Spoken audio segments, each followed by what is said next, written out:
Chapter 653. The calamity ends as the cup falls under the blue sky with green mountains and clear waters, birds sing and flowers blossom. Li Ye and Li Xuanyu sat in a small pavilion below the mountain stream, drinking tea and catching up. Listening to Li Ye recount his experiences over the years, Li Xuanyu appeared indifferent but was feeling a lot of emotions inside. Compared to Li Ye, she felt much luckier. In order to become stronger, Li Ye had to roam around and seize opportunities, engaging in combat year after year, whereas she had no shortage of cultivation resources within the Qingkuan sect and faced no bottlenecks in practice. Regarding the absence of bottlenecks in her practice, she suspected that Guan was secretly helping her. Before meeting Guan, her comprehension wasn't as impressive.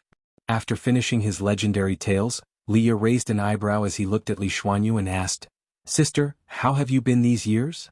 He was unaware of the emotions in Li Xuanyu's heart. He was still very proud of his own experiences, and although he wasn't listed among the prodigies, his reputation was not low, and it was all earned through his own efforts. Li Xuanyu didn't conceal her experiences and began to recount how she was mainly advancing her status within the Qingkuan sect. In the end, Li Xuanyu sighed, "Compared to you, my life is too plain." Li Ye was initially engrossed, but the more he listened, the more he felt something was off.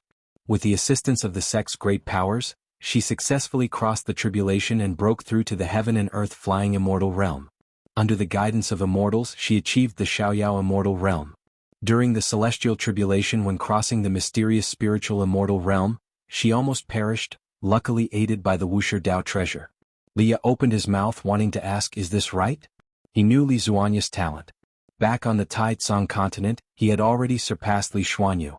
After tens of thousands of years of wandering the world, encountering numerous opportunities, he had endured countless hardships just to prove himself in the divine immortal of wondrous Dharma realm. The difficulties Li Xuanyu encountered during her tribulations were the same as his, and every time he succeeded, he was badly wounded and suffered greatly. And Li Xuanyu? Even though she was his own sister, Li Ye couldn't help feeling uncomfortable. "Junior brother Gu, are you trying to tell me that staying by your side holds more promise?" Li Ye felt that Guan was deliberately nurturing Li Xuanyu.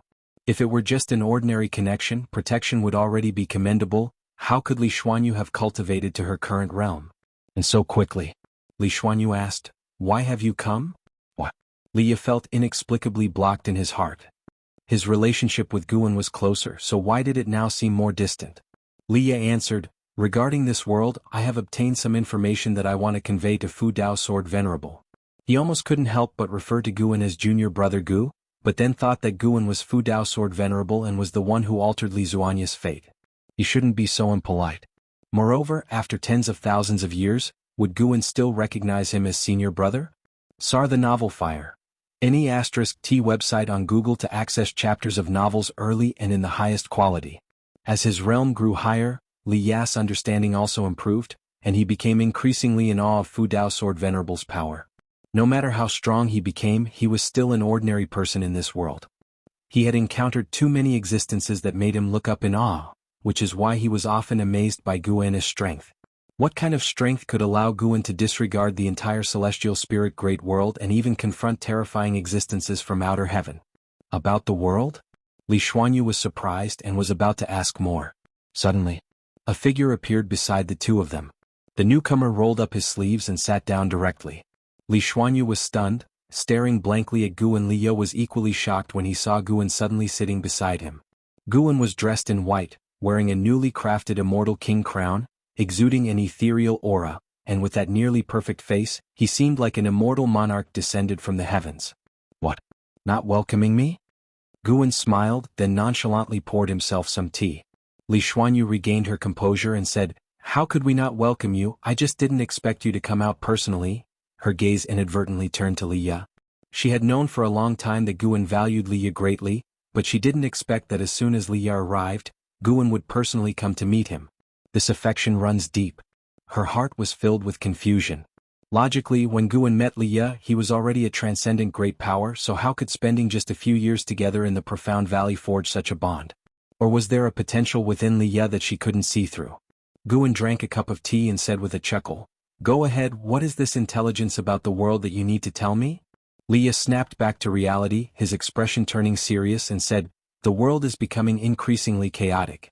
I initially thought it was just celestial Dao reincarnation, until I met an old Taoist. He was a servant of the heavenly Tao and had encountered some kind of curse. Before he died, he told me that a grudge power from outer heaven is tainting the human world. It will amplify the evil thoughts in living beings' hearts, and if this force isn't eradicated, chaos in the human world will continue until the world perishes. Li Zuanya's expression changed after hearing this, and she instinctively looked at Guan, wanting to know if what Liya said was true. She believed that Guan could see through everything in the world. Guan looked at Liya and softly laughed. You also mentioned it amplifies the evil thoughts in hearts, which suggests that there is already grudge in the hearts of all beings, doesn't it?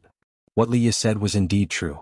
Those believers who spread the heavenly Tao and celestial court in the human world had been subjected to curses in succession. Clearly, that strange force dreaded the celestial court, but with so many great thousand worlds being invaded by the strange force, could the celestial court be unaware?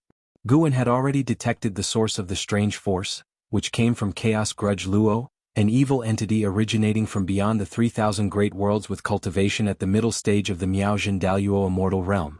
After deducing, Guan realized there are many similar evil entities like Chaos Grudge Luo within Chaos, and the presence of Celestial Court destiny at the edge of Chaos indicated that the Celestial Court had long been targeting Chaos. Chaos Grudge Luo invading the 3,000 great worlds seems like a conspiracy from whichever angle. This conspiracy might originate from Profound Star Immortal Monarch. How could he be the one to stick his neck out? When the celestial spirit great world truly reaches the brink of life and death, then he would act. He had saved this part of the great thousand world many times, but the living beings he saved would eventually head towards death, and his intervention was merely to extend the lifespan of all living beings. Humans have emotions and desires, so evil thoughts cannot be eradicated, but the outer heaven force certainly conceals a greater calamity. Perhaps this force grows stronger by absorbing the evil thoughts of all living beings? Liya said, frowning. Guan cast a sidelong glance at him and said irritably, it's not that exaggerated. He had already seen through the reason Chaos Grudge Luo released the strange force. It wasn't to absorb the power of all living beings but rather, as its grudge power covered more, the celestial Tao destiny would recede. Once the celestial Tao destiny completely dissipated, Chaos Grudge Luo would descend. Before breaking through, he also thought Chaos Grudge Luo's invasion of the Great Thousand World was for feeding or strengthening. Now it seems the invaded Great Thousand Worlds resemble a path. Chaos Grudge Luo might be fleeing or attempting to reach a certain place, but encountering too much celestial Tao destiny along the way, it could only act in this manner. It's like a refugee fleeing, being too hurried to care if any bugs were squashed along the way. Li Xuanyu chimed in, endless are the tribulations of the world, we cannot always rely on the sword venerable. The lessons learned from blood will be left in history for future generations to remember, thereby avoiding more disasters. She was also comprehending the path of cause and effect, and her greatest insight was that as long as there is spiritual intelligence, conflict is inevitable, and with enough conflict, disaster is bound to occur. She believed that one must save oneself amidst disasters rather than seek assistance from strong entities outside the rules. Lately there have been undercurrents surging within the Qingkuan sect, and the atmosphere has become increasingly severe. However, the higher-ups didn't want to ask for Wuxi's help, as that would appear incompetent. But Liya hesitated, having initially thought the matter would not be difficult for Guan, hence why he sought Guan out, only to be refused unexpectedly. Guan gently pushed his teacup towards Liya and said, does senior brother Li very much want to end this chaos? Liya instinctively picked up the teapot and poured tea for Guan, then asked, what do you mean just because I want it, it can happen? Since you came looking for me, how could I not fulfill your wish? Guan said with great vigor. In front of others he would pretend to be a sage, but in front of Liya he wanted to show off a bit. Liya was greatly surprised, but recalling Li Zuanya's words he felt they made sense. Once this tribulation ends, what about the next? Would he have to seek out Guan every time? Liya furrowed his brow, hesitating. Would doing this deplete your cultivation level or bring you immense trouble? Guan lifted his teacup and emptied it again, then shook the cup at Liya and said, this catastrophe may be unstoppable for the all-living beings under heaven, but for me, it's just like putting down this cup. As he finished speaking, he gently placed the teacup down. He looked at Liya and smiled, see, isn't it done? Liya was stunned. Li Zuanya's eyes also showed a look of confusion. Little did they know that the strange force enveloping the all-living beings under heaven dissipated in that instant, ceasing to exist. If you find any errors, ads pop up, ads redirect, broken links, non-standard content, etc. Please let us know reports so we can fix it as soon as possible. Chapter 654. The Change of Cause and Effect. Isn't it already done? Upon hearing Guan's words, Leah was momentarily dazed. Such a boastful tone. So good at pretending. Leah secretly grumbled, then asked, when will you take action? If peace could return to the world, that would naturally be a good thing. Guan looked at Leah, blinked and said, haven't I already taken action? Leah widened his eyes and said in a deep voice, Junior brother Gu, don't jest with me. Oh. Did your cup land on the table and disperse that bizarre power covering all living beings? Guan smiled at him, not answering. Li Xuanyu was the first to believe Guan's words, her gaze at Guan full of indescribable meaning. CTH Novel Fire. Net website on Google to access chapters of novels early and in the highest quality. Faced with Guan's smile, Leah suddenly felt a jolt in his heart. Could it be that Guan was not boasting but actually did it? But why did he not feel any trace of it? Could it be that before he came, Guan had already resolved that strange power? Leah was filled with confusion, not knowing what to ask.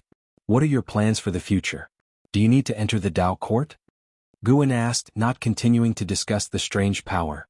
He believed that after parting this time, Leah would investigate this matter, and then, Leah would be even more amazed by his strength. Leah did not question Guan's ability to arrange for him to enter the Dao court, but he shook his head and said, I don't want to be restricted, otherwise I would have stayed at the Supreme Sect all along. I plan to continue traveling, as there are countless opportunities in this world that have yet to bore me. Besides the opportunities nurtured by the Great Thousand World after its reshaping, Guan once spread treasures from the battle court across the world. To this day, 70% of them have yet to surface, including various inheritances. Even Leah, as a divine immortal of wondrous dharma, and indeed a profound yuan-free immortal, would encounter suitable divine skills and secret skills. After hearing this, Guan did not insist. He began reminiscing about the past, causing both Li Xuanyu and Leah to be filled with emotion. 160,000 years ago, even if they were beaten to death, they could never have imagined achieving the accomplishments and status they enjoyed today. Speaking of old friends, they began to talk more to each other, with Li Xuanyu occasionally interjecting. The atmosphere was very harmonious. 1 hour later, Guan invited Leah to visit the Chengkuan sect, while Li Xuanyu found an excuse to leave, not disturbing them. After they were alone, Leah no longer held back and began to talk about his troubles over the years. He spoke about family, love, and enemies, saying whatever came to mind. Even when facing his wife and children, he would never show a vulnerable side, but facing Guan, he couldn't help but speak of these matters. Guan listened attentively, occasionally teasing Leah, causing Leah's emotions to fluctuate. After staying at the Chengkuan sect for 2 days, Guan took Leah to Wuxia to see his dojo. Upon stepping into the dojo, Leah was awestruck by the spiritual energy present. Guan accompanied Leah on a stroll inside the dojo, where they encountered disciples cultivating. The dojo was vast, and the disciples preferred to cultivate alone in different spots. Upon seeing Guan's arrival, the disciples all paid their respects, and Guan introduced Leah to them. The disciples had an impression of Leah, having heard from an Xan that Leah was the person Guan cared about most. Leah could sense that each Wuxia disciple's cultivation level was not weaker than his own, and an Xan and the Blood Prison Great Saint gave him an overwhelming sense of pressure. However, Leah wasn't discouraged, believing it only natural to train alongside Guan. After staying at the Taoist field of the Beginningless for 3 days, he bid farewell to Guan. Would you like to stay and cultivate? Guan asked with a smile. Leah shook his head and said, I've relied on you a lot already. To tell the truth, I still have the ambition to surpass you. Though cultivating by your side would be faster, it's impossible to surpass you, so I need to forge my own path, and my nature isn't suited to long-term seclusion. The world is vast and my eyes have yet to fully take it in. After I've roamed across this world, I'll return to reminisce with you. At this, Leah became high-spirited. Guan greatly admired his ambition and thus did not stop him. Besides, I need to see if you've truly resolved the catastrophe, Leah stated, staring intensely at Guan as if challenging him. Guan laughed and said, I'm afraid these eyes of yours won't perceive if I've truly resolved it. Upon hearing this, Leah was instantly frustrated. The divine exotic immortal spirit popped out and said pitifully, Master, I want to stay. Leah immediately grabbed it and with an awkward smile said to Guan, It's speaking nonsense. The divine exotic immortal spirit widened its eyes, struggling hard. You two do match well. Guan shook his head and laughed. He could hear the thoughts of the divine exotic immortal spirit, knowing it was reluctant to leave Li Ya, and spoke out of disapproval of Li Ya's posturing. "We're leaving now." Li Ya left this utterance, taking the divine exotic immortal spirit with him. Guan stood amid the woods, watching them leave, feeling quite amused by their banter. The power of divine exotic city was inferior to Dao treasure. Even if had given divine exotic city to Li Ya, he wouldn't have minded. The reason for maintaining a layer of connection was in case Li Ya suddenly left his line of sight in the future. An Xian appeared beside Guan, also watching Li Ya's back. She curiously asked, "Master, did Elder Li's causal change, was it your doing?" Though she couldn't clearly see all of Li Ya's fate, she could feel the changes in Li Ya's fate and causality, affecting his destiny. "No, it's his choices that changed his causality," Guan answered calmly.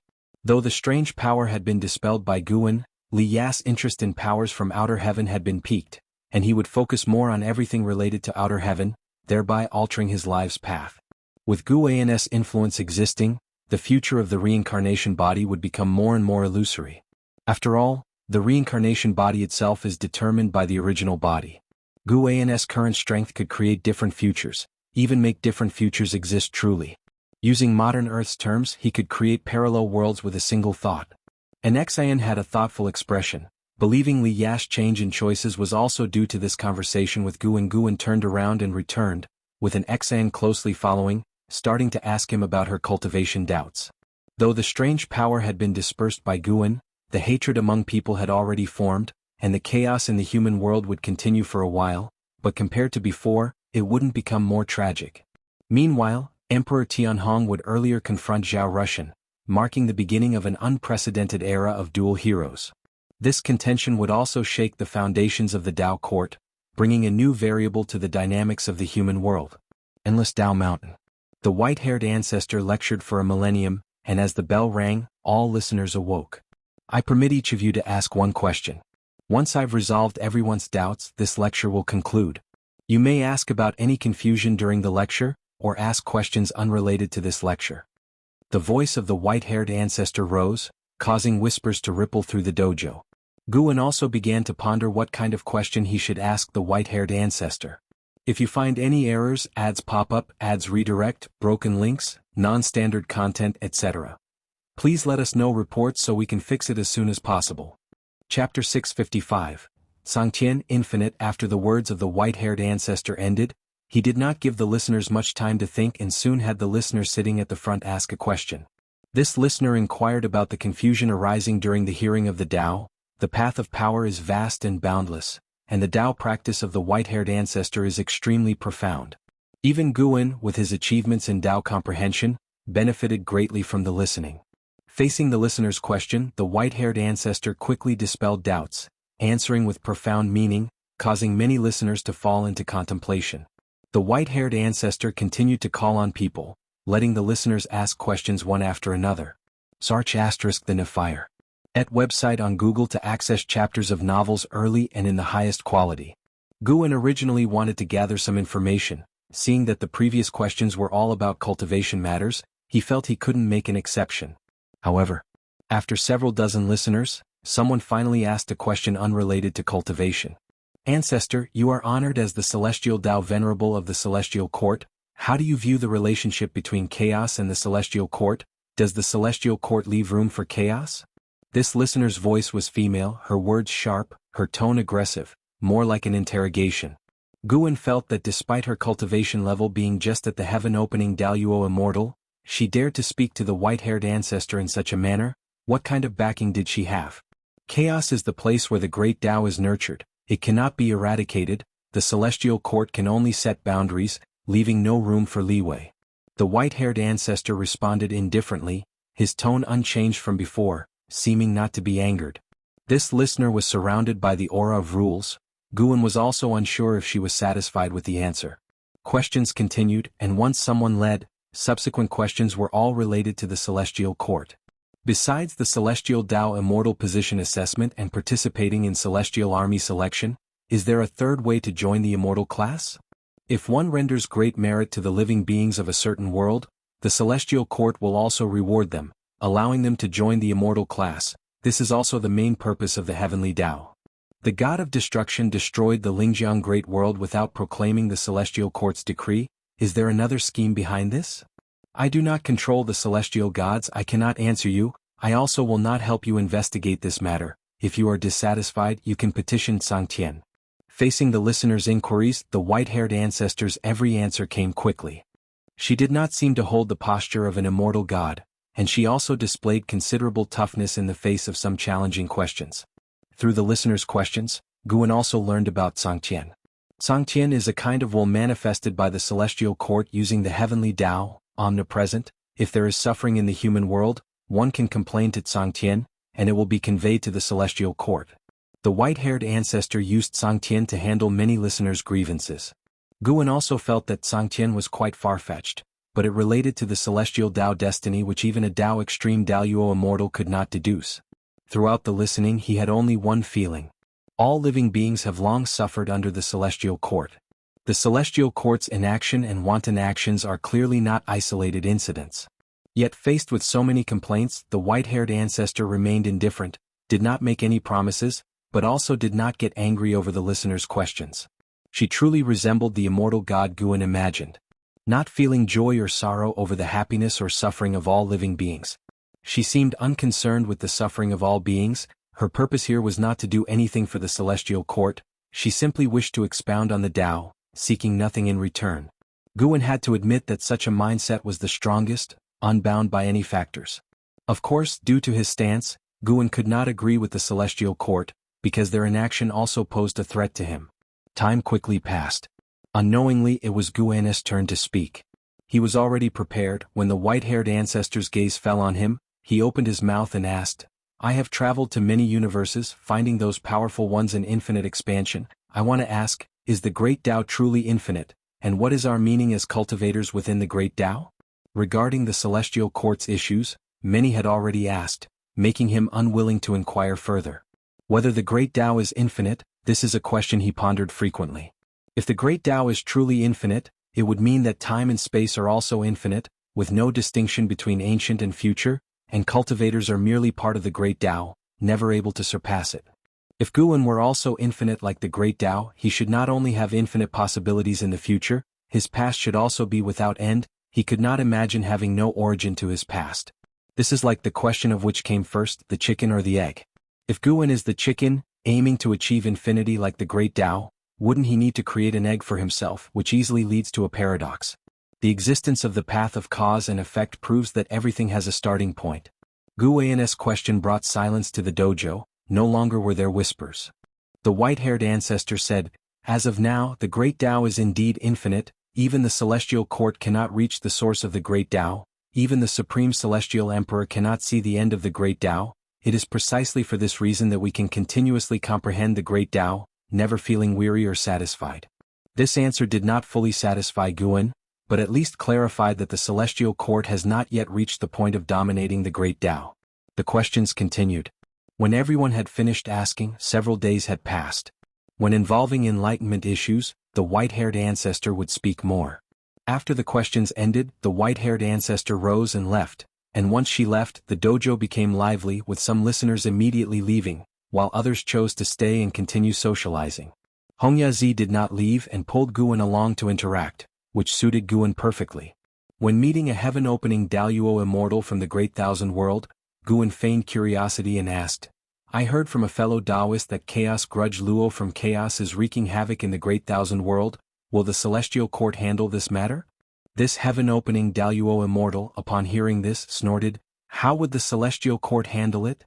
Chaosa creatures that can survive are basically favored by the great powers of the celestial court. I have already detected the matter of Chaos Grudge Luo, affecting several dozen Great Thousand Worlds, yet there are no actions from the celestial court. Clearly there is a calculation we should just pretend not to see. Another Daoyuo immortal spoke. Indeed, the 3,000 great worlds seem to be the heavenly Tao's main stage, but more like the celestial court's breeding ground. Nothing that happens within the 3,000 great worlds can escape their eyes. If they don't act, it indicates it's their doing. Others followed suit, expressing great dissatisfaction with the celestial court. Guan greatly admired them. These people truly dared to speak. They were not afraid of this reaching the ears of the celestial court. After their conversation ended, Hongya Zi pulled Guan to a secluded place and whispered, "Are you curious as to why they dare discuss the celestial court so boldly?" Guan nodded. "Because the endless Tao mountain is not affected by celestial Tao destiny, you should be able to feel it, and the immortal gods who can come here aren't bound by the celestial court's rules, so it's no harm if they're overheard." Hongya Zi explained. Guan curiously asked, "How does the misty immortal court view the celestial court?" "The misty immortal court has produced many immortal gods, recognized as a subordinate sect by the celestial court." Hongya Zi sneered, "How else can they see it? Outwardly they still have to flatter the celestial court. Within the heavenly Tao, no force dares to oppose the celestial court.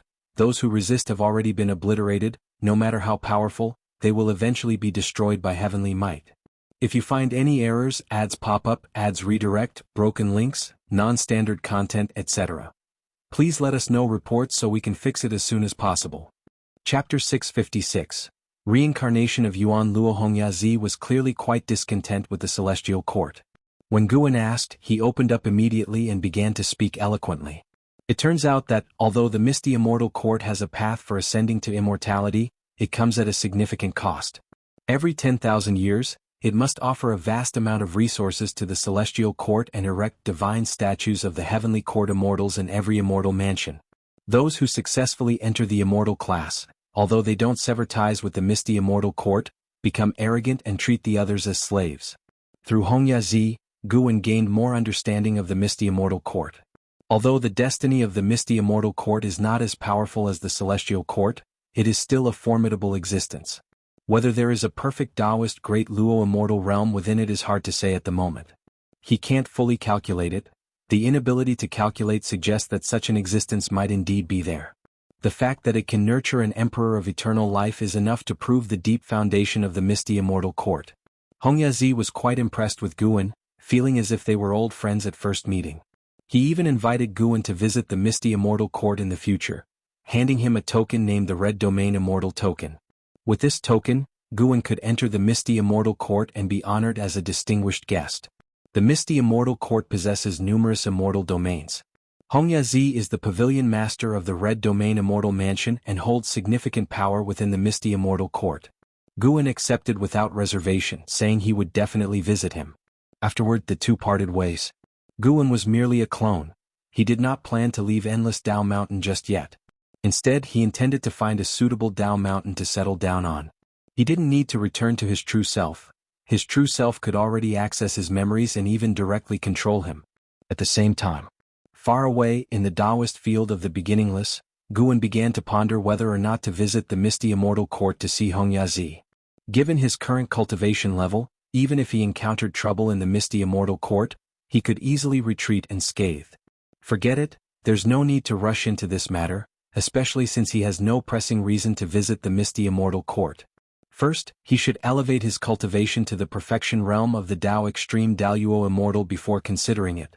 Guan closed his eyes, laying on a rock to bask in the sun, while his thoughts wandered to the omnipresent Tao rules. Atop the magnificent golden furnace, Huang Feng Immortal Monarch sat cross-legged in mid-air, hands resting on his knees, silently practicing his arts. CTH Novel F. IR. NT website on Google to access chapters of novels early and in the highest quality. A golden light appeared behind him, manifesting a figure. It was the celestial calming god. The celestial calming god clasped his fists in salute and said, "Immortal monarch, Chaos Grudge Luo has become a significant force. If we don't suppress him soon, I'm afraid it will cause great trouble. Under the heavens, a higher power will surely notice." Huang Feng Immortal Monarch, with his back turned, did not open his eyes as he asked, "Has the power of the Chaos Grudge Luo invaded the celestial spirit great world?" The celestial calming god frowned and said, "Yes, but his power has vanished. It's unclear whether he withdrew or if a great power intervened." Over the years he had kept an eye on Chaos Grudge Luo, and was quite surprised by the anomalies in the celestial spirit great world. He hadn't consulted the celestial spirit god, aware of the past of the celestial spirit great world, feeling that there was a great cause and effect in which he dared not indulge. Now, hearing Huang Feng Immortal Monarch mention the celestial spirit great world, his vigilance only heightened. He must absolutely avoid getting entangled with the causes and effects of the celestial spirit great world. Upon hearing his words, Huang Feng Immortal Monarch opened his eyes. He gazed down at the world within the furnace, contemplating something unknown. For a long time. Begin closing the net. You're responsible for eliminating the power of chaos grudge Luo. I will request stronger forces of the heavenly Tao to capture him. Huang Feng immortal monarch spoke, allowing the celestial calming god to breathe a sigh of relief as he accepted the order and departed. After the celestial calming god's departure, the area fell silent, with Huang Feng immortal monarch's eyes flickering, pondering something in his heart. Time passed gently. Since the teaching session at Endless Tao Mountain ended, Guan had not encountered any major events, and life became leisurely once more.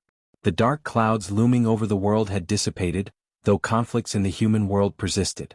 After Guan eradicated the power of chaos grudge Luo, within 100 years, the Chenkuan sect regained peace and began to send disciples out again to save the world. In a blink of an eye. 10,000 years passed in an instant. At over 17 million years old, Guan had accumulated 16 trillion years of lifespan, using 8 trillion years of lifespan to progress from the early to the middle stage of the Tao Extreme Daoyuo Immortal Realm, excluding the depletion from the lifespan barrier. Therefore he planned to reach 20 trillion years of lifespan before attempting to break through to the later stage. Until he reaches the perfection realm of the Tao Extreme Daoyuo Immortal, he has no intention of pursuing the functional threshold of 100 trillion years of lifespan. In the spring of that year, while Guan was in the courtyard writing with his brush, he suddenly looked up, his eyes carrying an unusual expression. Shenzhen, who was playing the zither beside him, noticed his anomaly and asked, "What is it? Has something happened to the Chenkuan sect?" Where Guan was looking was precisely in the direction of the Chenkuan sect. Nothing much, just that a disciple with extraordinary talent is about to be born in the Chenkuan sect, Guan casually replied, then withdrew his gaze and continued writing. Shenzhen became curious and probed further. How does he compare to Emperor Tianhong or Zhao Rushan? As the millennia passed, the conflicts in the human world had neared their end. The enmity between Emperor Tianhong and Zhao Rushan was renowned across the world, both being the strongest prodigies of different eras. Now, as they clashed like water and fire, the world was curious as to who would emerge victorious in the end. Perhaps even more so, Guan said with profound implication. Emperor Tianhong was an immortal god reincarnation, while the disciple mentioned was the reincarnation of Chaos Grudge Luo. Chaos Grudge Luo didn't seem to have reincarnated of his own volition.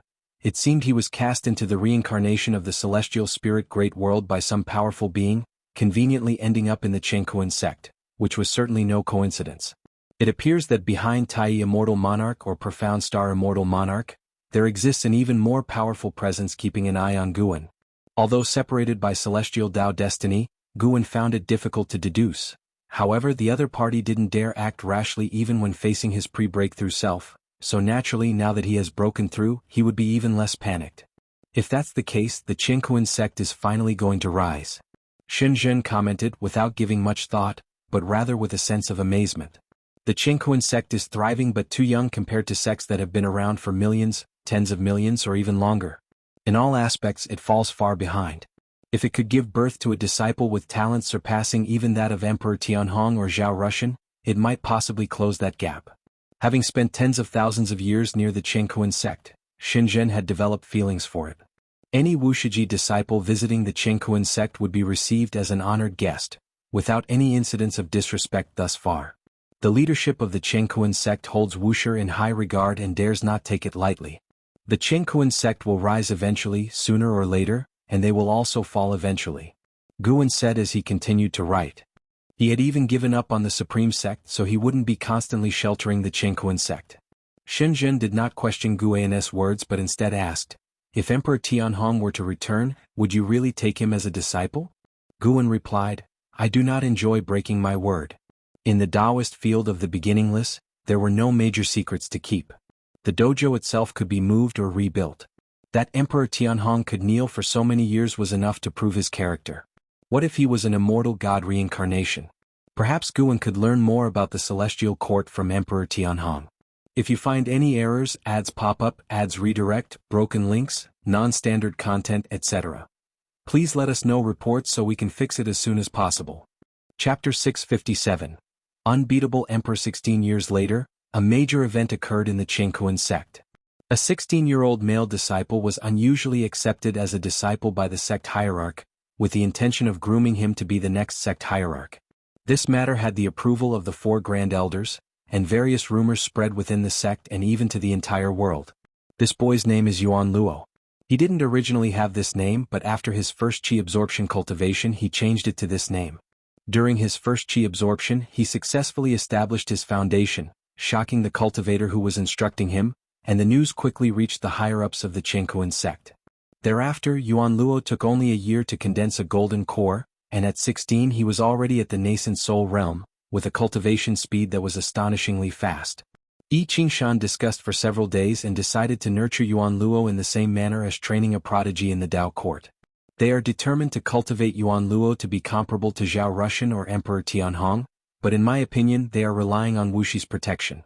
Without Wuxia, raising disciples like this would only lead to a premature demise.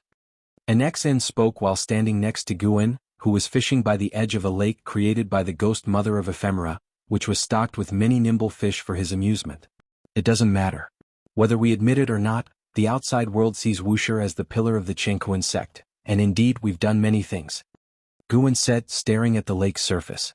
As his cultivation level became higher and the years he experienced became more numerous, Guan's mindset also transformed. He focused more on his own feelings. An Xiang curiously asked, "Master, what's the origin of Yuan Luo with such incredible talent? He must be the reincarnation of a great power, right?" Yes, in his past life he was called Chaos Grudge Luo, causing havoc across many great thousand worlds. The previous calamity in the human world was caused by his power.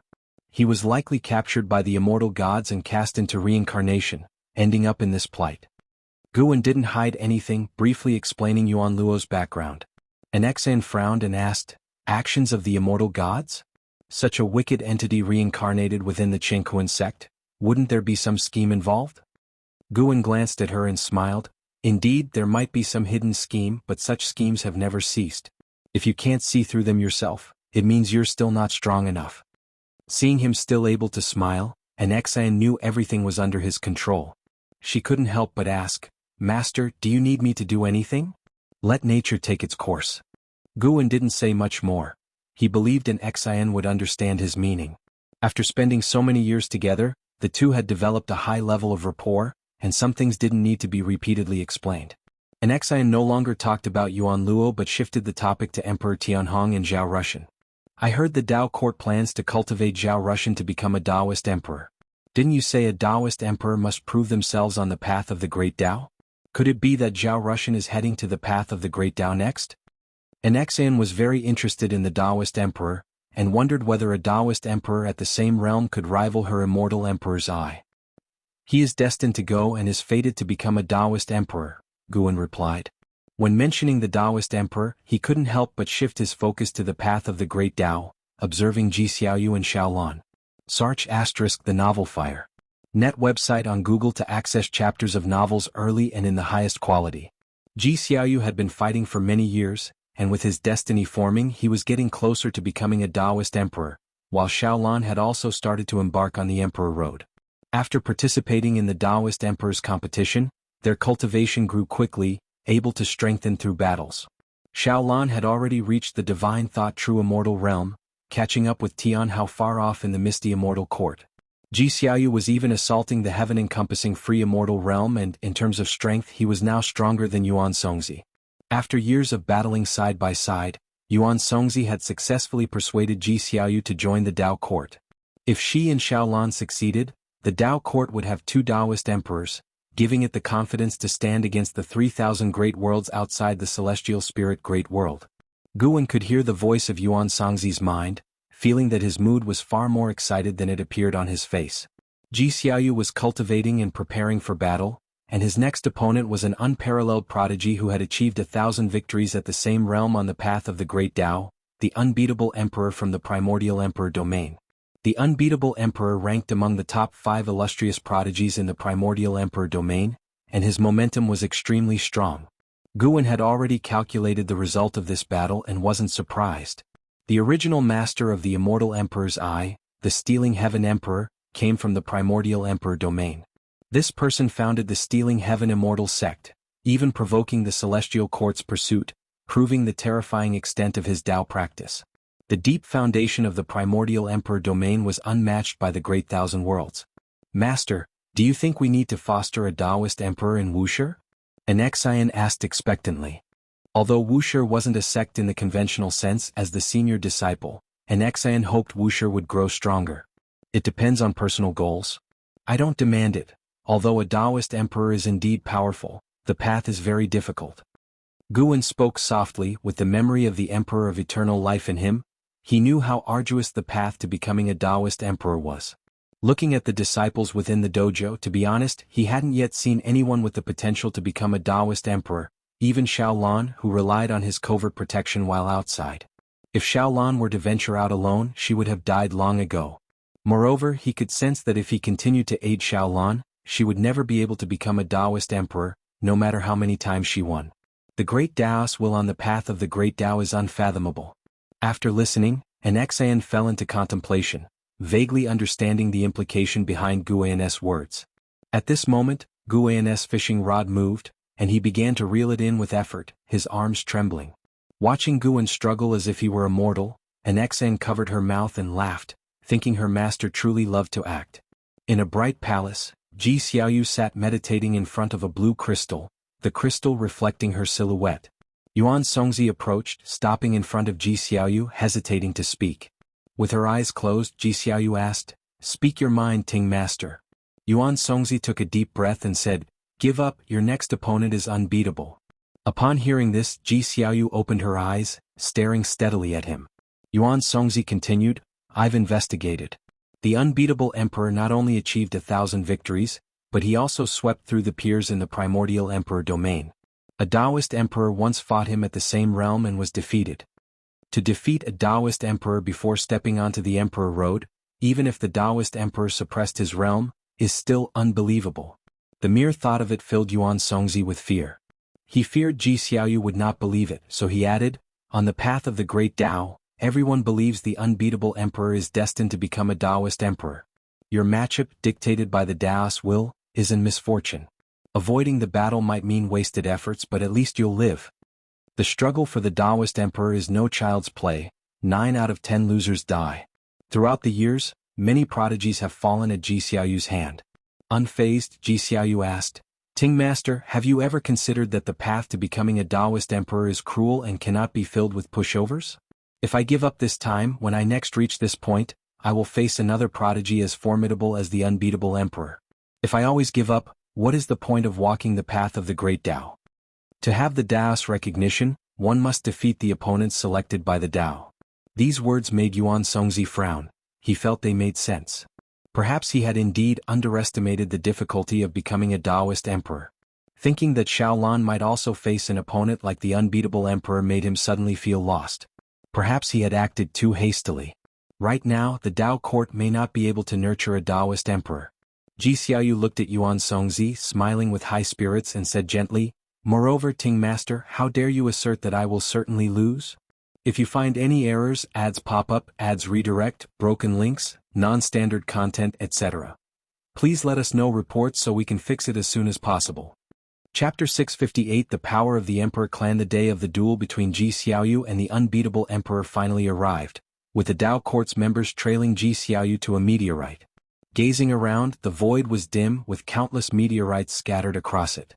Above the Tao court's party, colorful splendor surged across the void ceiling, illuminating it without diminishing its shadowy undertone. Ji Xiaoyu stepped into the void while the others waited on the ground. Xiaolan gazed at Ji Xiaoyu with concern. Having spent many years with him, Ji Xiaoyu had taken good care of her, even teaching her spells and divine skills. In her heart, Ji Xiaoyu was like a mentor. Knowing the power of the unbeatable emperor, how could she not worry for Ji Xiaoyu? The void was vast, silent, and oppressive. Although the unbeatable emperor had not yet appeared, this void was already filled with an immense sense of oppression. After Ji Xiaoyu distanced herself from the meteorite where the Tao court was, she stood silently in the void, waiting. A long time passed. "Ha!" A shout echoed through the void, disrupting everyone's thoughts. "Sar the Novel Fire." Net website on Google to access chapters of novels early and in the highest quality. Following that shout, more shouts arose, one after another, growing louder and more imposing, as if millions were roaring in unison, shaking the heavens with overwhelming oppression.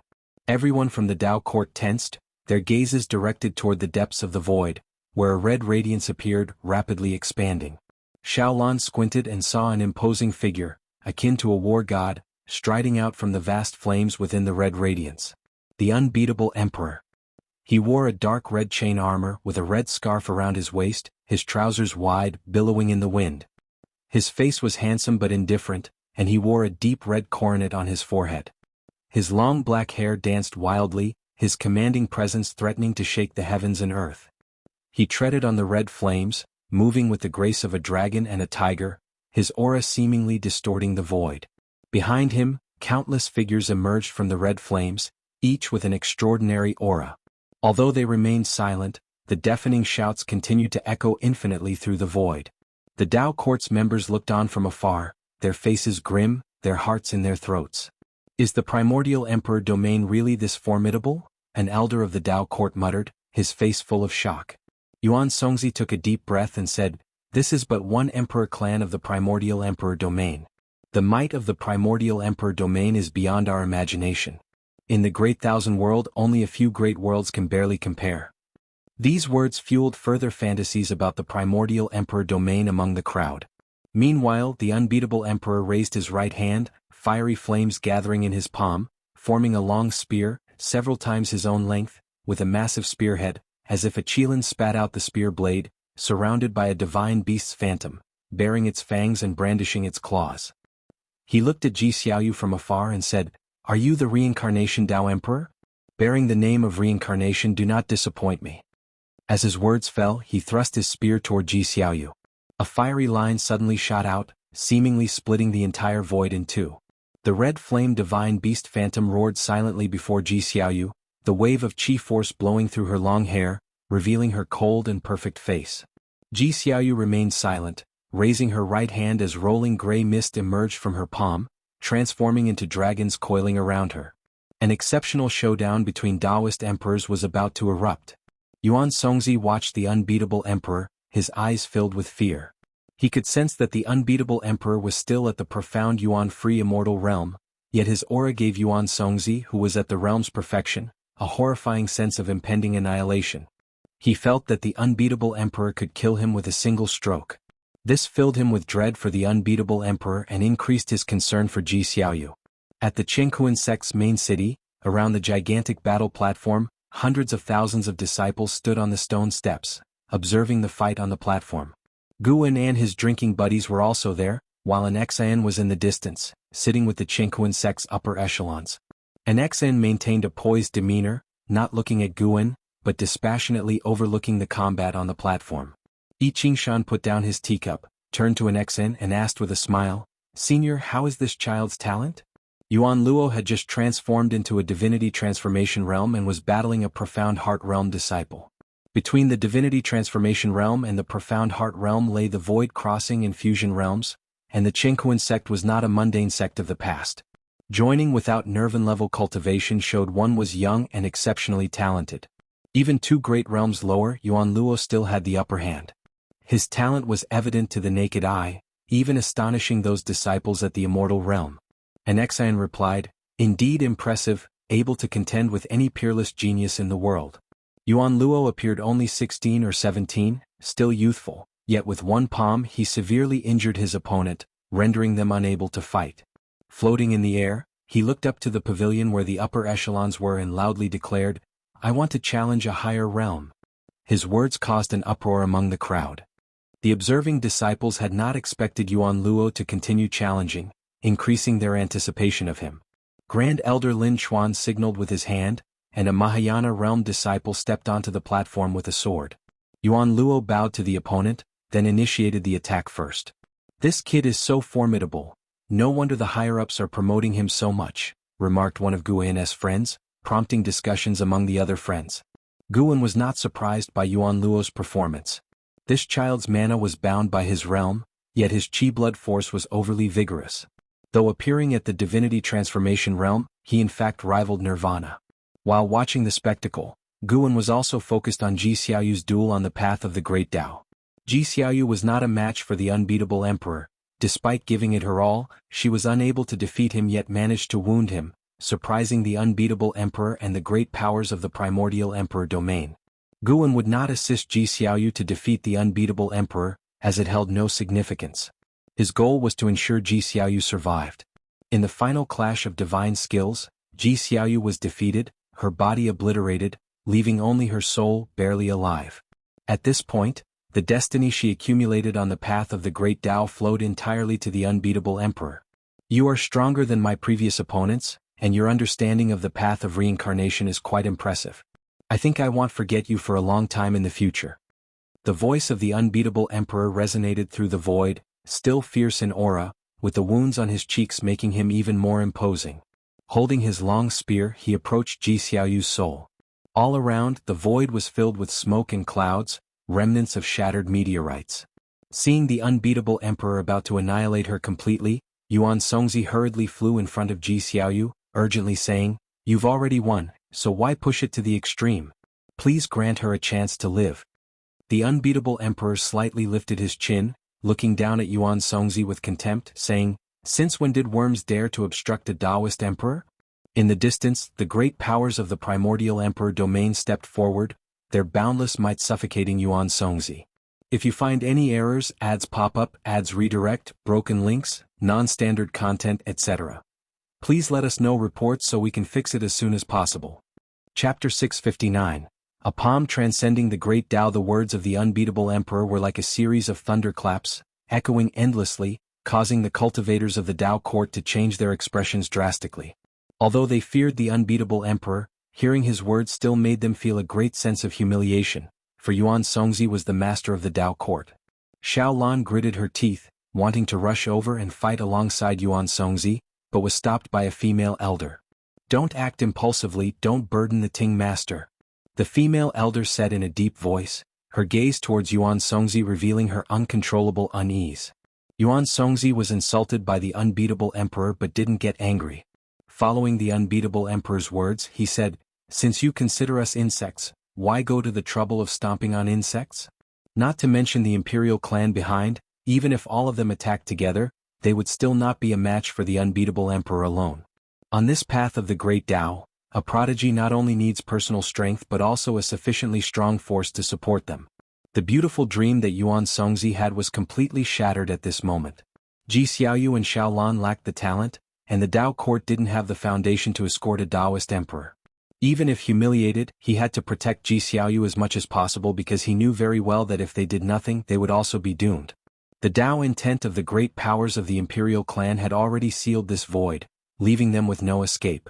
The unbeatable emperor's lips curled into a contemptuous smile as he said, "I am fulfilling her, losing on the emperor road, damaging the Tao heart, and leading a life of nothing but defeat. What meaning does it have?" His footsteps did not pause, and with each step, the killing intent grew stronger. When his words fell, the pressure brought onto Yuan Songzi reached its peak, making him unable to speak, only able to look at him in terror.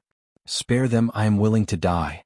Ji Xiaoyu's voice came from behind Yuan Songzi, calm, without a trace of anger or fear. The unbeatable emperor's smile became wild, and he raised the spear in his hand, pointing its tip at Yuan Songzi, yet his gaze fixed on Ji Xiaoyu. He sneered disdainfully, "It's over. You're all doomed. Setting foot on the emperor road, you should have been mentally prepared. If not, then learn the lesson of arrogance." His right hand suddenly loosened. Boom, the long spear in his hand burst forth with a terrifying momentum, as if carrying a storm, unstoppably killing towards Yuan Songzi. Everything happened too fast. Even though both parties were of the same realm, Yuan Songzi had no time to react, only able to widen his eyes. When the spear stopped in front of him, his whole body froze, feeling as if even his divine soul was fixed in place, unable to move. He hadn't experienced such despair in a long time. Faced with the divine spear, he truly felt he was going to die, and there was no hope for reincarnation. His mind blank, he instinctively looked at the unbeatable emperor, discovering that he frowned. The cultivators of the Tao court were extremely tense. Seeing Yuan Songzi not dead, hope ignited in their hearts, thinking that the unbeatable emperor temporarily changed his mind. Everyone's gaze was fixed on the unbeatable emperor. The unbeatable emperor frowned deeply, glancing in another direction.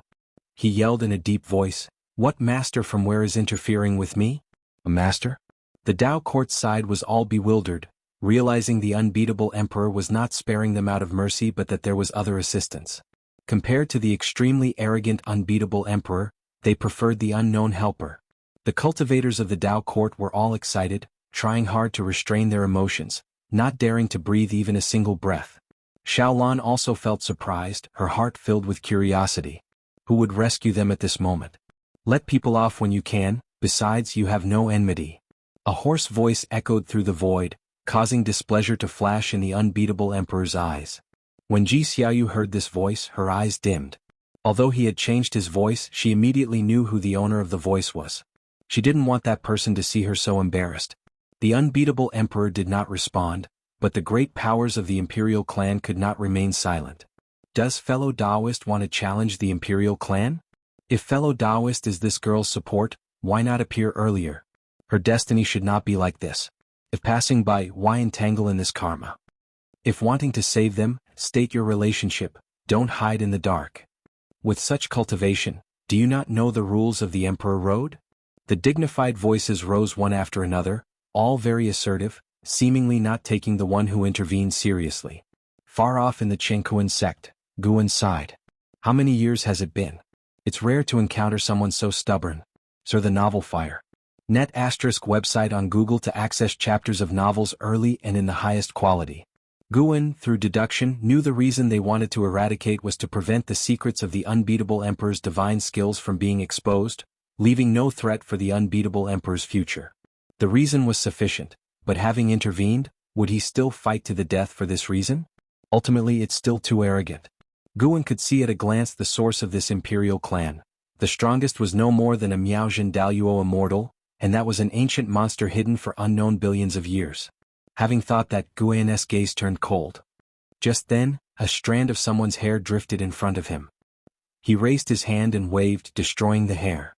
The surrounding observing disciples were too excited, all discussing Yuan Luo's performance, and even his drinking and meat friends on his left and right didn't notice his actions. However, Guan's wave was not casual.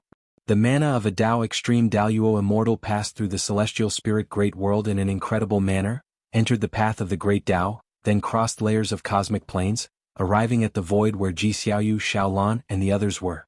The questions from the imperial clan had not yet fallen, and the unbeatable emperor was still staring intensely at Ji Xiaoyu. The Dao court side was nervously waiting, with Yuan Songzi unable to recover from the earlier shocking experience.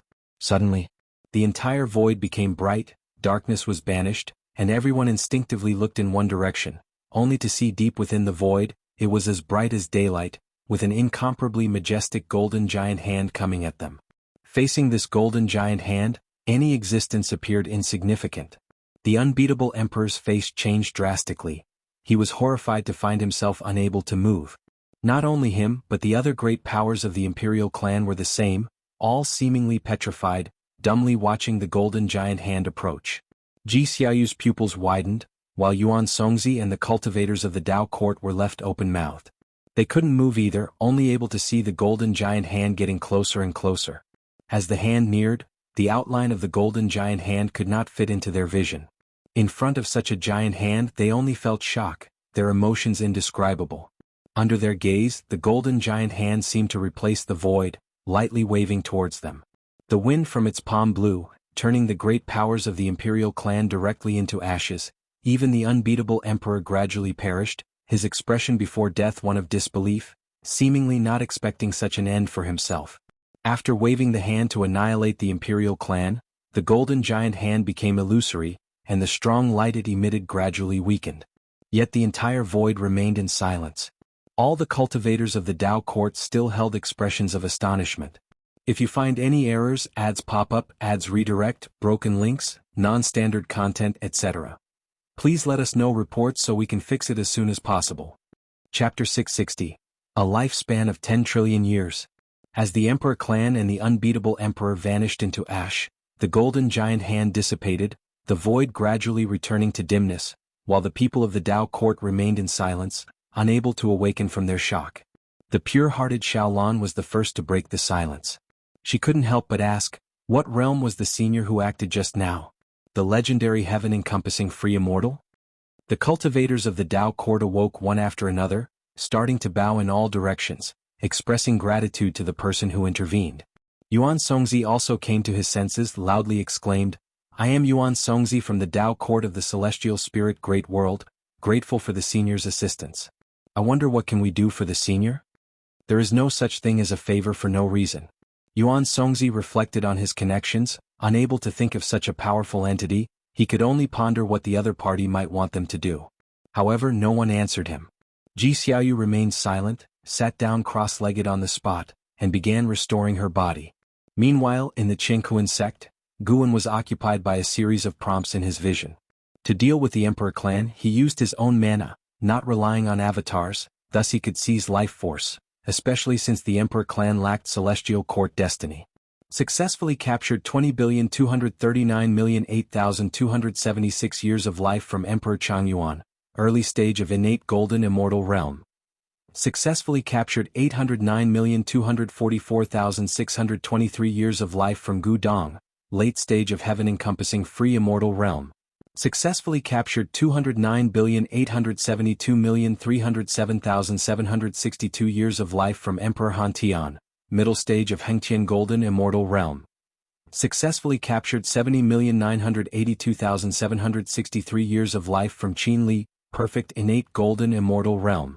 Successfully captured 249,827,206,383 years of life from Ji Zun, middle stage of Taiqing golden immortal realm. Looking at his skyrocketing lifespan, Guan felt agitated. No wonder those with reincarnation bodies couldn't resist the temptation of seizing life force. He now felt an impulse to go on a killing spree, but he knew he mustn't do that.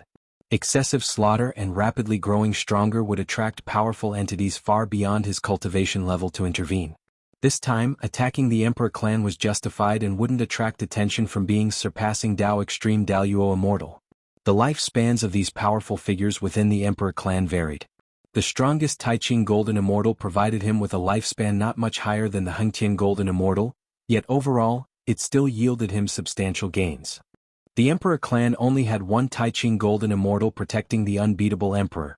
Most others were heaven-encompassing free immortals and innate golden immortals, a total of several hundred.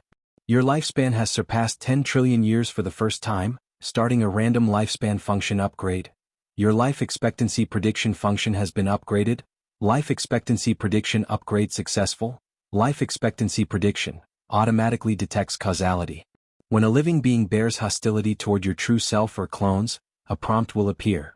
It automatically deduces causality. If someone's causality conflicts with yours, a prompt will appear. Using this prompt does not consume lifespan, but conducting a lifespan detection on the opponent does. Witnessing the prompts before him, Guan's eyes changed. Unlike the previous life expectancy prediction, this time the function covers his clones and can deduce causality. Deducing causality is quite domineering, implying potential enemies could be deduced. This function has both pros and cons. The advantage is identifying more enemies. The downside is the pressure of knowing enemies in advance, while the enemies remain oblivious and carefree. Of course, the most important thing is that his lifespan has broken through 10 trillion years. He can proceed to a breakthrough. Guan's mood became joyful. Once all the lifespan prompts ceased, he brought up the attribute panel for viewing. Name, Guan, lifespan, 172,971/14, 073, 593, 224, 087, physique, primordial Tao creation body, cultivation level, middle stage of Tao extreme Daluo immortal realm. It's no wonder the Emperor clan. Guan acknowledged the Emperor clan behind the unbeatable Emperor as indeed powerful. Tianqian Emperor will form a causal hatred with you, destined to become your enemy. Would you like to perform a lifespan detection on them? Sir the Oval Fire. Net website on Google to access chapters of novels early and in the highest quality. Ancestor Chuzi will form a causal hatred with you, destined to become your enemy. Would you like to perform a lifespan detection on them? Han Long will form a causal hatred with you, destined to become your enemy. Would you like to perform a lifespan detection on them? Another series of prompts emerged wildly, causing Guan's eyelids to twitch. Indeed, the new life expectancy prediction is a double-edged sword. With so many potential enemies, if he checked each one, could his 14 trillion years of lifespan endure? Guan chose one by one for lifespan detection.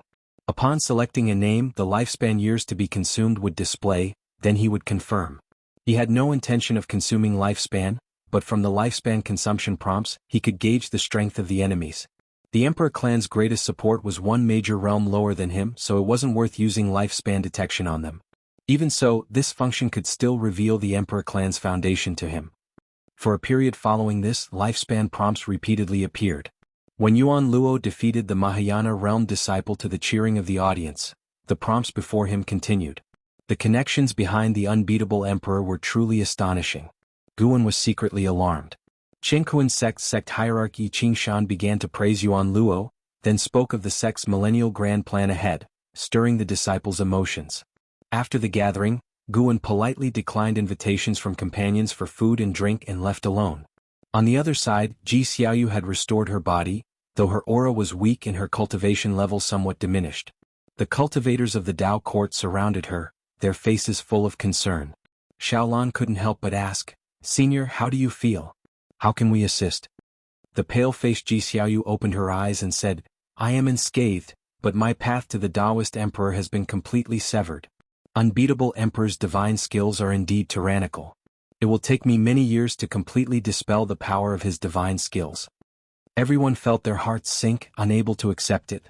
They had traversed the path of the great Tao together for so many years, albeit thinking about the possibility of Ji Xiaoyu's defeat, seeing her fall in such a manner filled them with a sense of helplessness. The Emperor Road is indeed not something they can contend for. Yuan Songzi took a deep breath and said, "Return to the Dao court to recuperate." He looked at Xiaolan and said, "You have seen it too, the contention of the Emperor Road is fraught with peril. Before you are defeated, why not stop for now?" Xiaolan nodded lightly at his words. She too realized the vast gap between herself and Emperor Road geniuses and felt a bit worried for her brother Gu after being away from the celestial spirit great world for so many years. An elder couldn't help but sigh and said, "I wonder what kind of deity that senior was, to directly annihilate the Emperor clan to save us. The path of the great Tao is indeed one mountain higher than the other, heavens beyond heavens." Recalling the fierce battle earlier, they still felt a chilling thrill and an inexplicable excitement. "In my opinion, the Emperor clan brought it upon themselves, being overly arrogant. That senior perhaps didn't intend to destroy the Emperor clan, but these fellows gave no leeway and were too arrogant." A Dao court genius couldn't help but say, filled with admiration and fervor, "The golden giant hand will be the goal of his life pursuit from now on. Even if he cannot reach that realm in this life, he will cultivate in that direction. If you find any errors, ads pop up, ads redirect, broken links, non-standard content, etc. please let us know reports so we can fix it as soon as possible." Chapter 661, Perfection Realm, The Feelings of the Celestial Spirit God. After lamenting for a while, Yuan Songzi led everyone back to the Celestial Spirit Great World. The journey ahead was long, and they dared not let down their guard. Soon, everyone fell into silence, each with their own thoughts. The image of that golden giant hand lingered in their minds, unable to dissipate. Even Xiaolan was reminiscing. This kind of power was too incredible. She must tell Brother Gu about it when she returns. Thinking of this, Xiaolan's mind was filled with the sound and appearance of Guan, eager to return home. On the other side, Guan left the Qingquan sect and went to an unoccupied mountain forest. At this moment, prompts kept appearing before his eyes. The number had already exceeded 1,000,000. Guan suspected that it wasn't just the unbeatable emperor's karmic enemies, but possibly other types of karma as well. He patiently waited. Once all prompts were gone, he would find a place to break through all at once, reaching the perfect Taoist Great Luo immortal realm. During the waiting process he was also deducing. He could confirm that the lifespan predictive ability was stronger than his, but how much stronger was yet to be determined. Many names in the prompts were temporarily untraceable because there was no direct causality. How many people with the same name and surname existed? Even with lifespan prediction, Guan did not intend to eliminate his enemies in advance because karma could change. Just because someone was destined to be an enemy didn't mean he should start a killing spree. The new lifespan prediction served more as a warning. The more enemies there were, the more cautious he had to be. The higher the realm, the easier it was to lose oneself in one's own power, believing one could do anything. Although Guan was wary of many beings, he did not feel that his current life was suffocating.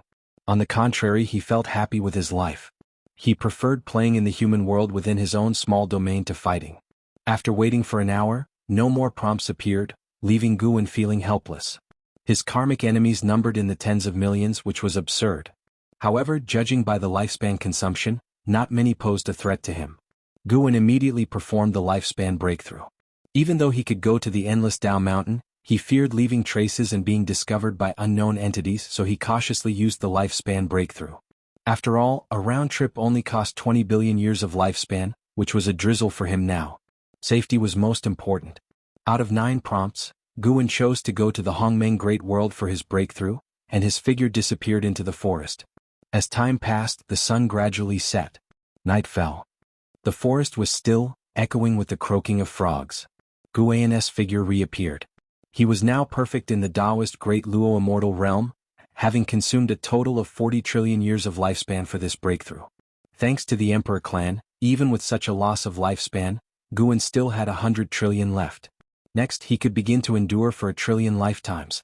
Guan did not intend to return to the Taoist field of the beginningless but rather to take a journey through the human world. Having achieved a breakthrough with difficulty, he naturally had to indulge.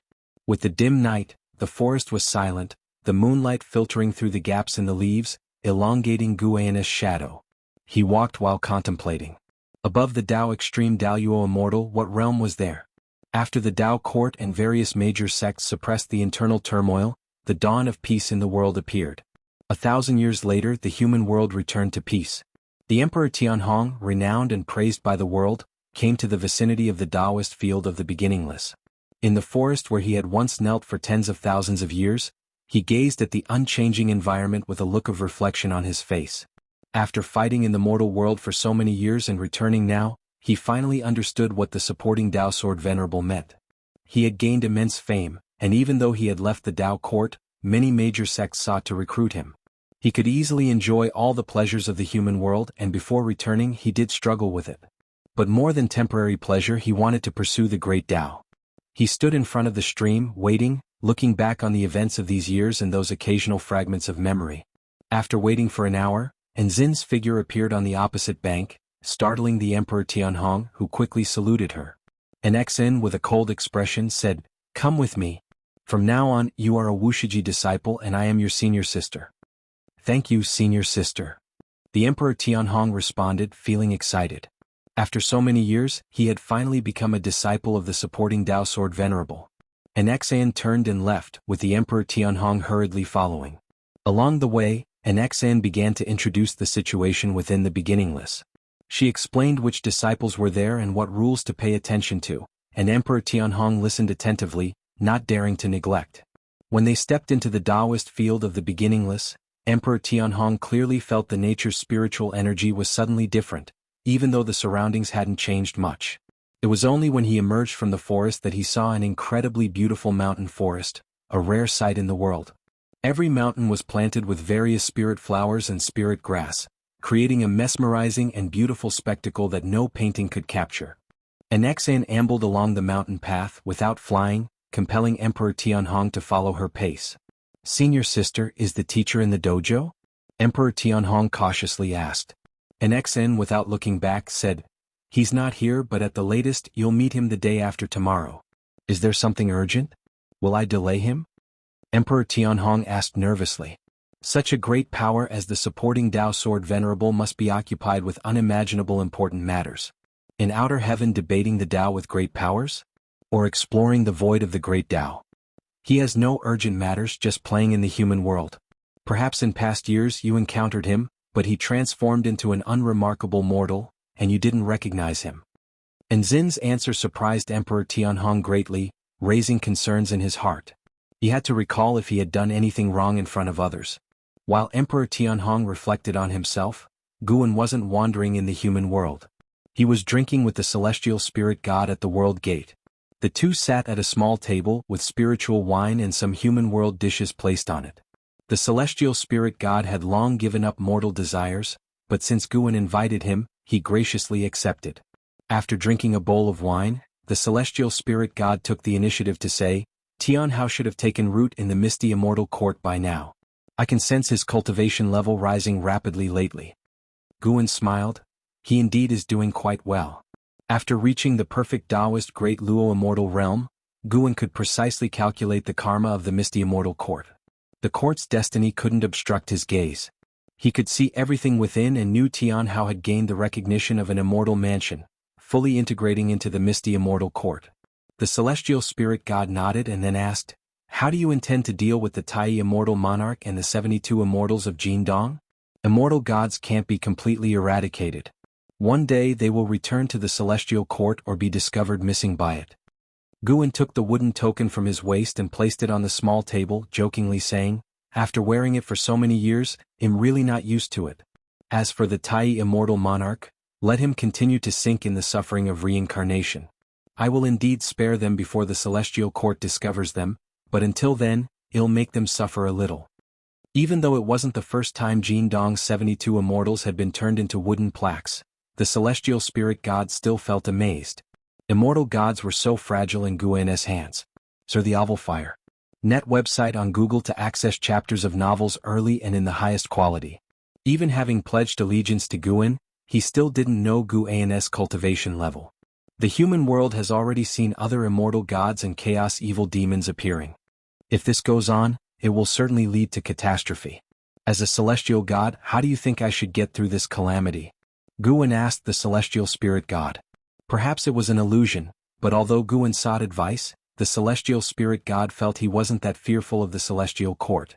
If you find any errors, ads pop up, ads redirect, broken links, non-standard content, etc., please let us know reports so we can fix it as soon as possible. Chapter 662. The difference between immortal gods. The celestial spirit god contemplated for a long time before saying, "There are only two paths. 1. You accumulate merit, benefit all living beings, touch the heavens, thus attracting the attention of the celestial court, and be rewarded with a place in the immortal class. 2. You abandon this great thousand world. Though the celestial court is strong, the great Tao is vast. Ultimately, there are places beyond the celestial court's reach. On the celestial court's bounty list, there are many powerful beings who have yet to be brought to justice." His answer left Guan somewhat dissatisfied. In short, isn't this just a choice between submission and escape? The celestial spirit god seemed to sense Guan's displeasure and continued, "Some of the celestial court's actions do indeed overlook all living beings, but the celestial court is not evil. In fact, the 3,000 great worlds still exist, and immortal gods rarely present themselves. This alone suffices to prove the severity of the celestial rules. Within any force in the world, there is good and bad, and there is no absolutely fair rule or order. The internal struggles within the celestial court are also significant, and the celestial emperor who stands lofty has been in seclusion for years, rarely emerging into the world. Over the endless years, countless purges have occurred in the celestial court. But no matter how the changes unfold, immortal gods will ultimately be ensnared by their interests. When longevity is no longer a luxury besides power, all that remains for them is status. Actually joining the celestial court is not as unbearable as you imagine, nor will you lose so-called freedom. As long as you fulfill your duties, immortal gods can have plenty of personal time. Though he pledged allegiance to Guan, it was an act of desperation. In his heart he wished for Guan to join the celestial court. With Guan's abilities, rising to a celestial Tao immortal position higher than that of an immortal monarch in the future would be no difficult task. Guan smiled and said, "I do not reject the celestial court. I'm just cautious about the unknown. After all, even you are unsure where exactly the celestial court is, or how deep its waters run." The celestial spirit god couldn't help but sigh upon hearing this. In the celestial spirit great world, he was a high and mighty celestial god, yet he had never even been to the celestial court and was part of its lower echelons, an unnoticed existence. Even if he violated the celestial rules or neglected his duties, the celestial court wouldn't deal with him in a short time, because the celestial court simply didn't care about him. With this in mind, the celestial spirit god also felt frustrated. He thought he took the wrong path back then. If he hadn't been obsessed with that immortal palace treasure, how would he have ended up in such a situation? Guan asked with a smile, "It said your talent is outstanding even among celestial gods. Don't you have any plans? Do you want to remain a celestial god forever?" The celestial spirit god shook his head and said, "Those who become celestial gods are all of extraordinary talent. Even if I give my best in cultivation, ascending would still require an exceedingly long time. I have a junior who is currently participating in the selection for celestial gods, cultivating in a celestial army. The celestial god is called Celestial Calming God. Do you know him?" Guan thought of Zhang Buku and thus asked. The celestial spirit god nodded and said, "I know him. He counts as my senior. He serves the Huang Feng immortal monarch, and among celestial gods he holds a relatively high position. The lowest in rank are celestial gods like us guarding a great thousand world, whereas celestial calming god isn't confined to one place. He is akin to a god of destruction, and his range of activity covers the 3,000 great worlds. Mentioning celestial calming god, the celestial spirit god's tone carried envy. Guan gained a clearer understanding of celestial gods. Even among immortal gods of the same rank, the extent of power varies. The celestial spirit god opened up, starting to recount his experiences serving the celestial court. Memories related to the celestial court couldn't be confiscated, so Guan was also curious about his past. The universe was silent, distant stars dotting the sky. Guan and the celestial spirit god, drinking before the world gate, seemed unaffected by time as bowl followed bowl, perhaps a metaphor for the passage of time and the changes in the world. In times of peace, time passes more swiftly. In the blink of an eye, another 10,000 years have passed. The members of Dao Court who had ventured onto the path of the great Dao finally returned, causing a commotion in the entire sect. Xiaolan and Yuan Songzi stood on high clouds, looking at the vast sea of people below, smiles on their faces. They finally returned. Returning from the path of the great Dao was an equally long journey, with endless hardships, and only at this moment could their tense minds relax. Seeing that Dao Court remained prosperous, the great cultivators of the Dao Court were full of relief in their eyes. CTH Novel Fire. Net website on Google to access chapters of novels early and in the highest quality. Ting Master Elders, am leaving first. My brother Gu is still waiting for me. Xiaolan said this and then turned to leave, disappearing into the ends of the heavens and earth in the blink of an eye. Ji Xiaoyu's expression became unnatural upon hearing her words, but she said nothing. A female elder shook her head and laughed. This girl is still as infatuated with her lover as ever. Even after traveling the path of the great Dao and broadening her horizons, she remains true to her original heart. The other elders also revealed kind smiles. They all doted on Xiaolan, feeling she was like a child who never outgrew. Yuan Songzi's gaze landed on a figure below, who stood out with overwhelming aura, attracting attention even while amidst the crowd. Zhao Rushan. To have grown to such an extent, it seems a lot has happened over these years. Yuan Songzi mused. Ji Xiaoyu's failure on the Emperor Road and Xiaolan's pause made him realize that the Taoist Emperor was still far from Dao Court. Looking again at Zhao Rushan, he felt this person wasn't so remarkable, at least far inferior to the unbeatable emperor. Where exactly could the seed of a Taoist emperor be found? Yuan Songzi's thoughts drifted, his heart feeling a bit melancholy. Meanwhile, Guan had already returned to Xiaolan's grotto heaven to wait, noticing Ji Xiaoyu's expression. He pondered how to help her. Failing on the Emperor Road, her cultivation level regressed, and her Dao heart was damaged. It was his first time hearing Ji Xiaoyu's heart sound so lonely. He could feel Ji Xiaoyu's pride, and precisely because of it he felt this matter was difficult to handle. If only he could, like creating a Dao treasure, carve a path of destiny no less than that of a Taoist emperor. With this thought, Guan's eyes lit up. This direction seems promising. Since he has ample time and doesn't need to engage in daily arduous cultivation, he might as well study different paths of destiny. Guan began to contemplate in this direction. He first needed to understand the essence of a Taoist emperor. Not long after, Xiaolan's presence burst into the grotto heaven. She appeared out of nowhere before Guan and hugged him tightly. Wonderful brother Gu, you're still here. Xiaolan held onto Guan tightly, speaking with delight. She was so overjoyed she even shed tears. Don't be fooled by her carefree demeanor usually. In reality, she always worried in her heart. She was away for too long and was truly afraid of changes occurring in Dao Court or Guan reaching his twilight years. What are you saying? My talent may not be as great as yours, but am also diligently cultivating. I'm not that easy to die. Guan humphed, gently patting her back, feeling a little touched himself. In retrospect, he had countless separations with his junior sister throughout this life. He could foresee the future, but his junior sister could not. Worrying for the future was normal. It seemed showing off some of his own strength appropriately, revealing a bit of the iceberg to leave her in awe, is necessary. If you find any errors, ads pop up, ads redirect, broken links, non-standard content, etc., please let us know reports so we can fix it as soon as possible. Chapter 663. Blaze a new trail after a long separation. Their reunion was fiery with passion. Guan and Xiaolan entwined for half a month before they finally parted. Xiaolan continued her cultivation, while Guan switched avatars. His true self went to various places to harvest matured medicinal herbs. After he was done, he returned to the Taoist field of the beginningless. Walking along the mountain path, Guan began contemplating the matter of creating a path. To create a path similar to that of a Taoist emperor. A Taoist emperor is an existence aided by great Tao destiny. In the same realm, a Taoist emperor's power of the great Tao is stronger, and they can also command the great Tao of the present environment to fight on their behalf. This gives Taoist emperors the ability to fight beyond their realm, making them invincible within the same realm. There are 3,000 great Taos. Different Taos can cultivate different Taoist emperors. On the path of the great Tao, cultivators competing for the destiny of a Taoist emperor can devour the great Tao destiny of their competitors, thus enhancing their own destiny, and transform the destiny of different Taos into their own without changing the essence of their own Tao. This suggests that there may be some rules judging the Taoist emperors. If a Taoist emperor relies on the power of the Tao, wouldn't allowing others to rely on their own power be considered a way out?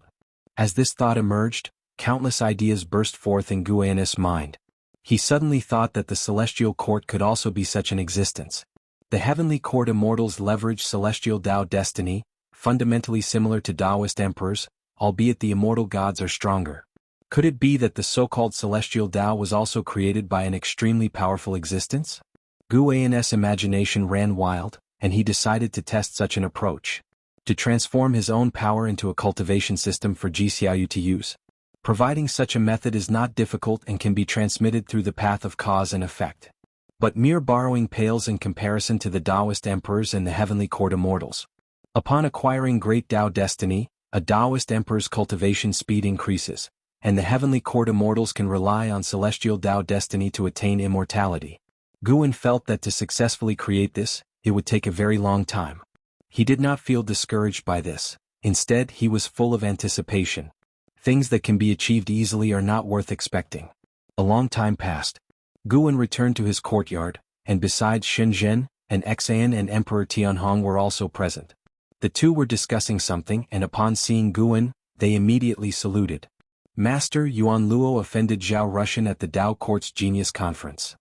Yi Qingshan fears for his premature death and wishes to send him to Wuxia for tempering. What do you think? An Xan was the first to speak. Guan shook his head and said, The beginningless is not a place for fostering layabouts, and that disciple named Yuan Luo does not wish to train here. Upon hearing that Yi Qingshan wanted to send him to the beginningless, Yuan Luo not only resisted but also flew into a rage. In his view, the sect felt he would be killed by Zhao Rushan, which humiliated him, and he vowed to annihilate Zhao Rushan. The enmity between Yuan Luo and Zhao Rushan was not complex.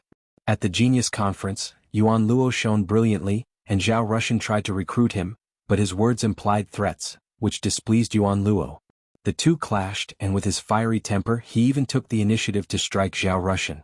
One must know that Zhao Rushan is currently a chief disciple of the Tao Court, and barring accidents he will become the next master of the Tao Court. Even though the Tao Court said nothing, offending the chief disciple of the Tao Court put tremendous pressure on the Chengkuan sect. Upon hearing Guan's words, an Xan did not say much more. She vanished on the spot to negotiate with the Chengkuan sect. Master, I accompanied senior sister to the Chengkuan sect yesterday and met the genius named Yuan Luo. I feel Emperor Tianhong hesitated to continue. Guan walked to the artifact refining cauldron, observing the Tao treasure inside and casually asked, He's the reincarnation of a chaos evil demon, right? Emperor Tianhong's eyes widened in astonishment. You know? The things Guan said to Shenzhen and an Xan were not spread to other disciples, so the true identity of Yuan Luo had not been revealed. Even though he had joined the Taoist field of the beginningless for thousands of years, Emperor Tianhong still did not know that Guan was aware of this matter. After all, even you, as a heavenly court immortal, have been reincarnated. One more chaos evil demon isn't surprising, Guan said with a gentle laugh. Emperor Tianhong fell silent. He gradually awakened part of his past lives' memories, knowing that he had an illustrious background in his previous life. He had confessed this to Guan, who fortunately didn't mind. Emperor Tianhong is the reincarnation of a heavenly court star monarch, whose cultivation level should have been in the Taiqing golden immortal realm in his previous life. Although I don't understand why this world always attracts so many outer heaven existences as your master, I do not wish to partake in the karma. If one day you wish to return, your master will not stop you. Guan's words deeply moved Emperor Tianhong, and he quickly said, I won't go back. Silly disciple, once you fully awaken your past lives' memories, you'll know you'll definitely go back. Guan laughed, knowing well that Emperor Tianhong would not betray his information to the heavenly court. Among the Wuxia disciples, even in Xan, no one truly knew how powerful he was, which divine skills he commanded, or even which great Daos he cultivated. If Emperor Tianhong could become a channel for him to express goodwill towards the heavenly court, that would be a welcome outcome. He bore no grudge against the celestial court, nor did he wish to create one. The conflicts with the immortal gods were out of necessity. Emperor Tianhong remained silent. Listening to his master's words, he realized he truly could not rashly make promises. By the way, Tianhong, do you want to become a Taoist emperor? Guan suddenly asked. Upon hearing this, Emperor Tianhong quickly said, I don't want to. I just want to cultivate with master. He hailed from the Tao court, naturally knowing about the Taoist emperor. Coupled with some memory fragments, he knew Taoist emperors to be very powerful, but he preferred to cultivate alongside Guan. Intuition told him that Guan was his greatest opportunity.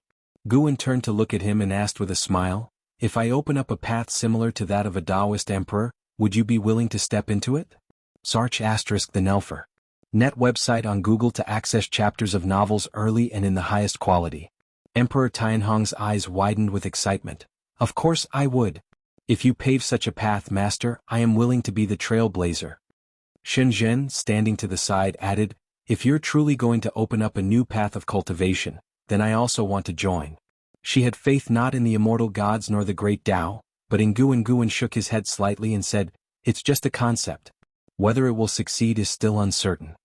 Despite his words, both Emperor Tianhong and Shenzhen were already beginning to dream.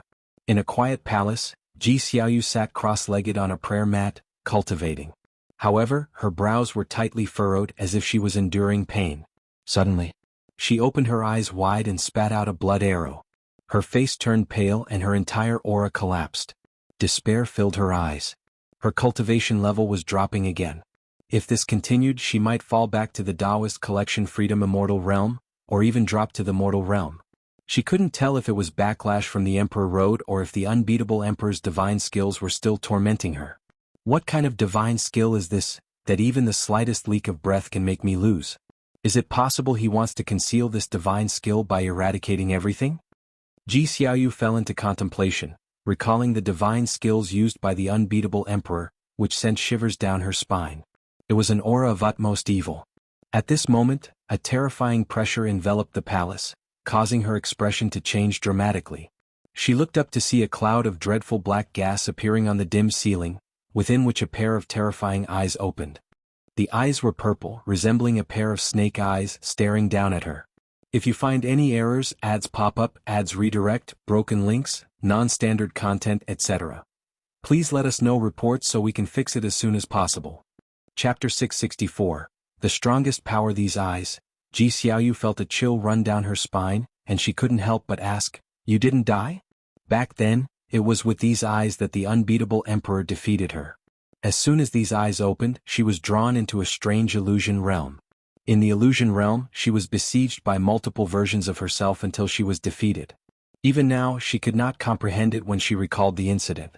What kind of divine skill was that, making her turn against herself?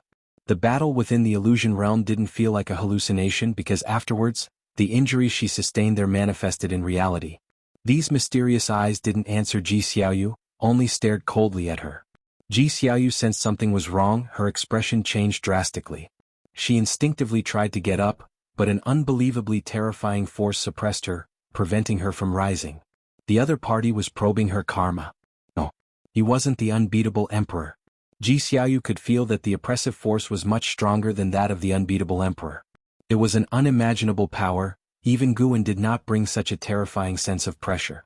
Could he be the entity behind the unbeatable Emperor? Investigating the cause of the unbeatable Emperor's death? Ji Xiaoyu instinctively thought of Guan, but in an instant she focused her attention back on the figure before her. Were these eyes a bloodline heritage? She had heard from Yuan Songzi that the Emperor clan behind the unbeatable Emperor dared to take the title of Emperor because they had nurtured many Taoist emperors. Cultivating so many great Tao emperors was beyond the reach of a mere Taoist technique legacy. The bloodline talent of the Emperor clan must be extraordinary. Just then, the eyes closed, but Ji Xiaoyu did not relax as the suppressive force was still there. A silhouette emerged from the black mist at the zenith, an elderly man in black robes, his white hair tied beneath a crown, exuding an extraordinary aura, with a coldness between his brows that sent chills down one's spine. His purple eyes seemed able to penetrate the soul, causing Ji Xiaoyu's heart to tremble. Ji Xiaoyu saw a shadow of the unbeatable emperor in him. This person clearly had some connection to the unbeatable emperor. The old man in black descended from the sky, landing in front of Ji Xiaoyu. He raised his right hand towards Ji Xiaoyu's forehead. Faced with such a dire situation, Ji Xiaoyu felt despair in her heart but showed no fear, instead staring straight at the old man in black. Plop. A hand suddenly pressed on the old man's shoulder, the sound not loud, yet at this moment, it reverberated throughout the hall. The purple eyes of the old man in black widened suddenly, and Ji Xiaoyu saw the newcomer behind him, which made her expression complicated. Suddenly, the old man's soul flew out of his body, turning to face the figure behind his flesh, his eyes wide open, emitting a terrifying aura. However, nothing happened. The old man couldn't help but exclaim, "How is this possible? Who exactly are you?" His immortal emperor's eye was actually suppressed by the other party, unable to unleash its divine skill power. It was the first time he encountered such a situation. Even encountering an existence with a higher cultivation level, his immortal emperor's eye could cause trouble. Guan slightly lifted his head, looking at the old man's soul, his expression indifferent. His right hand squeezed, forcibly pulling the old man's soul back into his body. Immediately the old man's flesh rapidly shrunk, finally disappearing into his palm. Guan's right hand tightened, then tucked it into his arms as if he were holding a small trinket. This scene left Ji Xiaoyu momentarily dazed. With the disappearance of the old man, the pressure suppressing her also vanished, but she remained sitting on the cushion. The hall plunged into silence once more. Guan looked at Ji Xiaoyu, suddenly at a loss for words as the two stared at each other. Ji Xiaoyu regained her composure and asked, "Did you anticipate his arrival long ago, or did you notice him the moment he arrived?" Guan replied, "Both. I keep an eye on you when I have nothing else to do."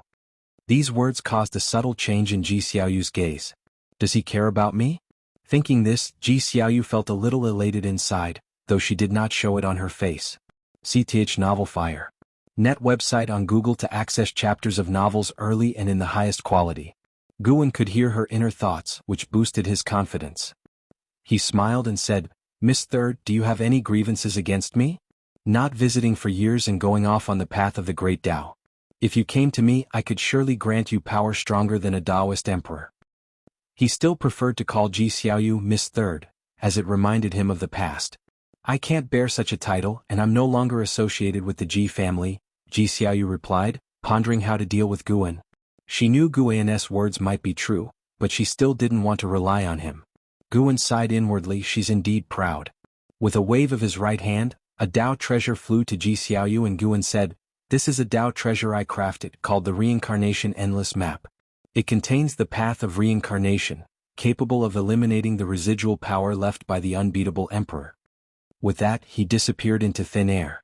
Ji Xiaoyu looked at the Reincarnation Endless Map hovering in front of her. The map unfolded, filled with strokes and ink, resembling gloomy clouds, with nothing else visible. She raised her hand to catch the Reincarnation Endless Map, then let out a slight sigh. "He left so quickly, I wanted to ask him about the unbeatable emperor's divine skill just now," Ji Xiaoyu whispered with a sigh, her gaze landing on the Reincarnation Endless Map, her expression turning complex. Why hadn't she felt his dominance before? Forcing himself to help her like this. Elsewhere, Guan returned to the Taoist field of the beginningless. He left quickly because he knew Ji Xiaoyu would inquire about the immortal emperor's eye. The eyes of the unbeatable emperor and the old man in black were indeed the immortal emperor's eye. Guan was curious about this. The immortal emperor's eye was not tolerated by the celestial court, yet the emperor clan dared to cultivate it? No wonder they faced extermination. If the immortal emperor's eye were to spread, they'd face even more dire consequences. Guan sat inside his chamber, lifting his right hand where the old man in black, now the size of a grain of rice, stood in his palm. At this moment the old man still retained consciousness. Looking up at the gigantic Guan, his eyes were filled with horror and despair. He roughly guessed what Guan intended to do but was powerless to resist, unable even to self-destruct. Why is this happening? Why does my immortal emperor's eye fear him so? The old man's mind collapsed with these thoughts, not just because he was facing death, but also because the failure of the immortal emperor's eye shattered his belief. Previously he believed the immortal Emperor's Eye to be the ultimate power. This was the source of his confidence to come. It took him millennia, avoiding the celestial god, to infiltrate the celestial spirit great world, only to be captured immediately upon arrival, a conclusion he had never envisioned. Guwen looked down at the old man, his eyes transforming as he unleashed the Calamity Absolute Eye, brutally searching through the old man's memories. In an instant the old man's consciousness broke down, his immortal Emperor's Eye losing its luster. If you find any errors, ads pop up, ads redirect, broken links, non-standard content, etc. Please let us know reports so we can fix it as soon as possible. Chapter 665. Unbeaten Emperor Ancestor. This black-robed elder is the greatest supporter behind the unbeatable emperor, known as the Unbeaten Emperor Ancestor. The title of Unbeatable Emperor is given to each generation's emperor successor in the Undefeated Emperor clan, which has seen many generations of unbeatable emperors. To obtain the title Unbeatable Emperor among one's peers is almost to secure the path of the Taoist Emperor, and the reason lies in the Immortal Emperor's Eye. Acquiring the title allows one to inherit the Immortal Emperor's Eye from the Unbeaten Emperor Ancestor. Even the Undefeated Emperor clan is unaware of the existence of the Immortal Emperor's Eye. The clan members only know that the Unbeatable Emperor wields a taboo power that cannot be exposed, and they will protect this secret even at the cost of their lives. The Immortal Emperor's Eye of the Unbeaten Emperor Ancestor bears no greater karmic ties. He only witnessed the Stealing Heaven Immortal sect and the Stealing Heaven Emperor being suppressed by the Celestial Court, which made him wary of exposing the Immortal Emperor's Eye. However, the power of the Immortal Emperor's Eye is too formidable for him to relinquish. Over the years, in moments of despair, he mastered the Immortal Emperor's Eye, thereby creating the renowned Undefeated Emperor clan in the Primordial Emperor domain. Now, with the cultivation level of the Miaojin Daluo Immortal, his cultivation reaches the heavens and the earth, remaining hidden behind the scenes while observing the rise and fall of the human world with a smile. If the Unbeatable Emperor and the other elite members of the clan had not been annihilated, he would not have acted. Upon realizing that the Unbeaten Emperor Ancestor had no entanglement with the Celestial Court and even feared it, Guwen suddenly changed his mind. Of course, the main reason was that the Unbeaten Emperor Ancestor only had a lifespan of several trillion years left, and killing him would see several billion years of life. But for the current Guwen, life of several billion years was not that important. Perhaps the Unbeaten Emperor Ancestor could create even greater benefits for him. Guwen threw the Unbeaten Emperor Ancestor into his Dao Fruit universe. All Daluo immortals can develop a universe within the depths of their souls. Some Daluo immortals focus on developing the power of the universe. Previously, Guwen tried to plant and harvest medicinal herbs in his Dao Fruit universe but didn't gain life from it, so he had no interest in developing the Dao Fruit universe. For him, the Dao Fruit universe was more like a divine skill, used to seal enemies and store treasures. The Unbeaten Emperor Ancestor opened his eyes and instinctively looked around, finding himself in a dark universe. Suddenly, he seemed to sense something and quickly turned his head, only to freeze, his eyes widening with disbelief. A pair of golden-red eyes stared at him in the darkness, and in front of these eyes, the Unbeaten Emperor Ancestor felt an urge to submit. "Who are you?" the Unbeaten Emperor Ancestor asked, his voice quivering. He could feel his Immortal Emperor's Eye shivering in fear, an emotion he had never experienced before, intensifying his dread of the mysterious eyes ahead. "Regarding the death of your descendants, you should already know the cause and effect. Do you have any grievances?" Guwen's voice sounded cold in tone. Even though the Undefeated Emperor clan had its reasons, ultimately they refused to relent. Guwen did not directly destroy them. He advised first, and when they refused to heed, they had to face demise. The Unbeaten Emperor Ancestor took a deep breath and said, "The strong vanquish the weak. What grievances could there be? I came because I did not recognize your strength surpassed mine. Before I die, I still wish to ask clearly, who exactly are you? Are these eyes of yours the Immortal Emperor's Eye?" Since the fall of the Stealing Heaven Emperor, he had never seen another pair of Immortal Emperor's Eyes, leading to many speculations about Guwen's identity. He even suspected Guwen might be the Stealing Heaven Emperor. "You guessed wrong, I have no connection with the Stealing Heaven Emperor. Indeed, my eyes are the Immortal Emperor's Eye. You should be able to sense that, even as both possessors of the Immortal Emperor's Eye, the difference between us is significant, unrelated to cultivation level." Guwen's voice resonated, rendering the Unbeaten Emperor Ancestor silent, filled with a strong sense of defeat. "Do you hate the Celestial Court?" Guan's inquiry awakened distant memories for the unbeaten emperor ancestor. His immortal emperor's eye suddenly appeared, and he gritted his teeth saying, "Yes, at this point I have nothing to hide. The celestial gods of the celestial court killed my wife and children. This vendetta I will never forget for eternity." The unbeatable emperor was generations apart from him. He held little affection for him, more of a familial duty to continue the lineage. But his wife and children were different. Even after such a long time he could hardly suppress his hatred when he thought of them. Sar the Novelier. N.T. website on Google to access chapters of novels early and in the highest quality. The immortal emperor's eye of the stealing heaven emperor instigated fear in the celestial court, and when the celestial gods descended, unable to capture the stealing heaven emperor, the victorious stealing heaven emperor, filled with fighting spirit, even led the stealing heaven immortal sect to actively confront the celestial court, invoking the might of the court for suppression. In that battle, the primordial emperor domain was affected, leading to the tragic deaths of countless innocent beings, including the wife and children of the unbeaten emperor ancestor. His hatred stemmed from the fact that his wife and children were not casualties of battle but were sacrificed entirely by a wounded celestial god who needed chi blood from his entire city, while he happened to be outside the city and escaped, witnessing his wife and children's souls consumed by the celestial god. During Guan's soul search, he couldn't clearly see the heavenly court's immortal gods, but he could perceive the situation at the time, albeit the immortal gods appeared vague. Now the celestial court's immortal gods were always plotting against him. Even when the celestial spirit god suggested the strategy to ascend to immortality through meritorious deeds, he continued to guard against the celestial court. The undefeated emperor clan was a power that could be drawn in. His absolute void eye had absolute suppression over the immortal emperor's eye, so he did not fear betrayal from the unbeaten emperor ancestor. "Swear your allegiance to me, and this causality shall be settled. Both of us being wielders of the immortal emperor's eye, we belong to the same camp. At least we will not be accepted by the celestial court, only suppressed by it." Guan's voice sounded, and the unbeaten emperor ancestor wasn't surprised. When he saw the eyes of the other, he knew the person was not a celestial god of the celestial court. If he refused, he wouldn't just die, the entire emperor clan might face annihilation too. He had worked hard for many years and didn't want his efforts to go to waste now. In his eyes, the undefeated emperor clan was merely his weapon for revenge against the celestial court. However, the weapon wasn't strong enough yet. He needed to bide his time. Guan, aware of his hatred and plans for the emperor clan, sought to subjugate him. "I can make your immortal emperor's eye stronger." Upon hearing Guan's words, the unbeaten emperor ancestor's pupils shrank, and he immediately knelt, solemnly saying, "Greetings, my lord." Subduing the unbeaten emperor ancestor was merely a side chapter. After assigning him some tasks, Guan let him go, continuing his peaceful life. Since the return of Yuan Songzi, Zhao Rushan began contemplating reaching the level of Taoist emperor.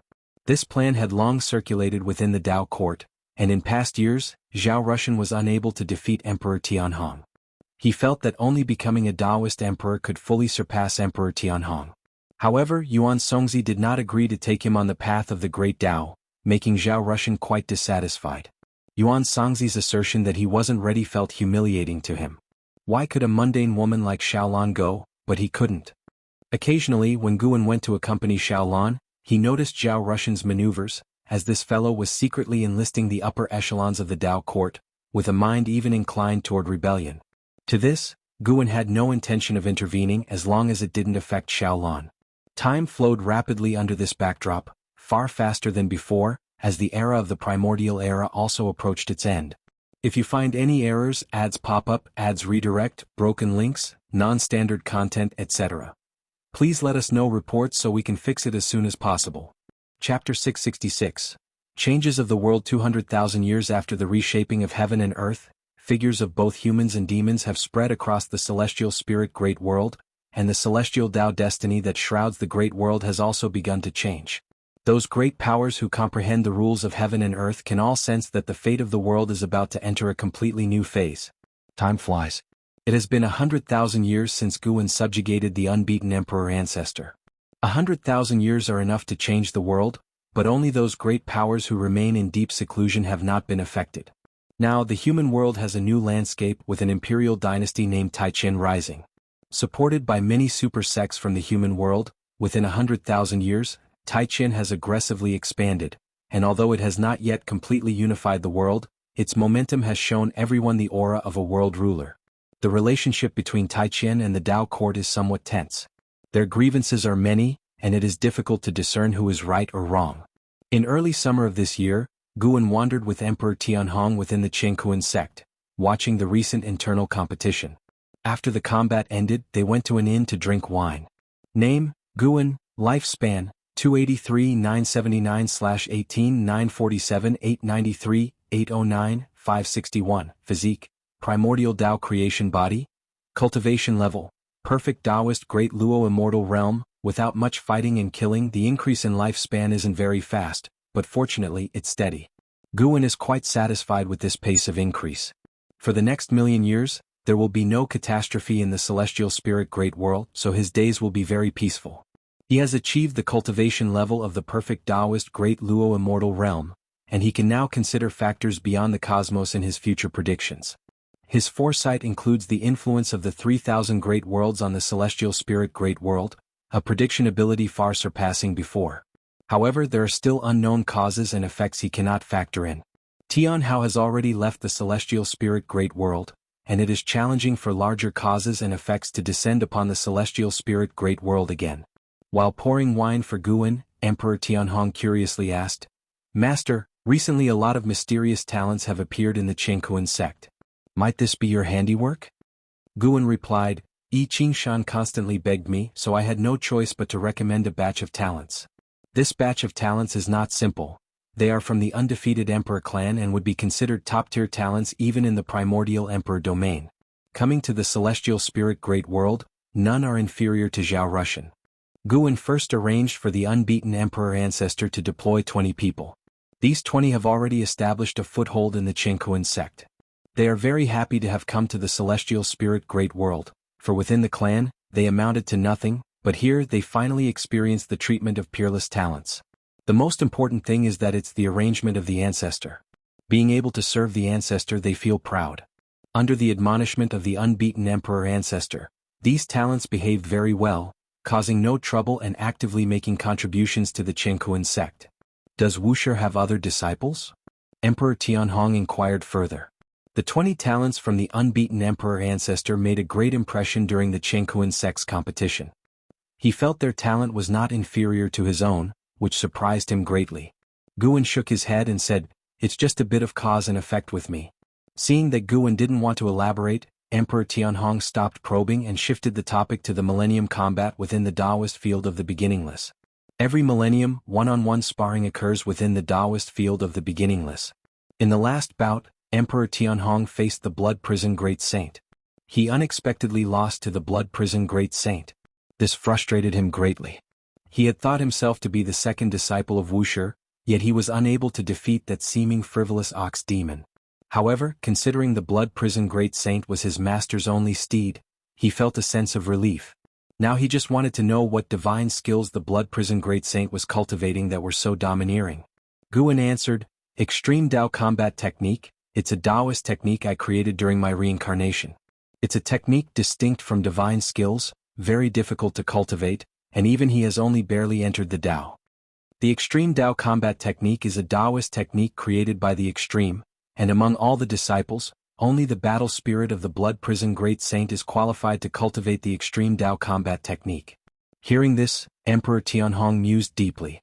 He found that his master had many inheritances, and each disciple cultivated different paths with no repetition, so he dared not ask his master to teach him the Extreme Tao Combat Technique.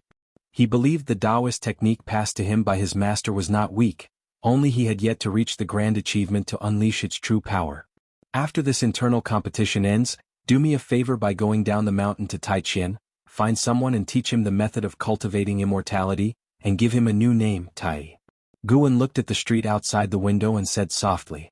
As he spoke, he handed Emperor Tianhong a jade pendant, which would guide Emperor Tianhong to find that person. Emperor Tianhong took the jade pendant and asked, "To what extent should I teach him, and do I need to bring him back?" Guan replied, "It's up to you, at least ensure he has the power to defend himself. There's no need to bring him back, nor should you take him as a disciple or reveal the name of Wuxia." This instruction made Emperor Tianhong even more interested in that person. The internal competition of the Chengkuan sect will last several months, as the sect's establishment is vast, with many talented disciples participating. The final 30 winners will go to the Tao court together to compete in the Magic Battle Conference, which symbolizes the highest talent in the world. The Millennial Heavenly Pride Magic Battle Conference is regarded as the most premier event between heaven and earth, and the rivalry of talents will bring unimaginable benefits to the sects backing them. It is truly a case of one person achieving Tao, elevating everything related to them. After the Chengkuan sect's competition ended, Emperor Tianhong set off. Guwen, however, went to the hidden spirit palace under the sea. Chen Chuan's parents, Su Ling and Chen Luo, had long departed, and they joined Chen Chuan to develop the sword sect together. Without further curses, Guwen naturally paid less attention to them.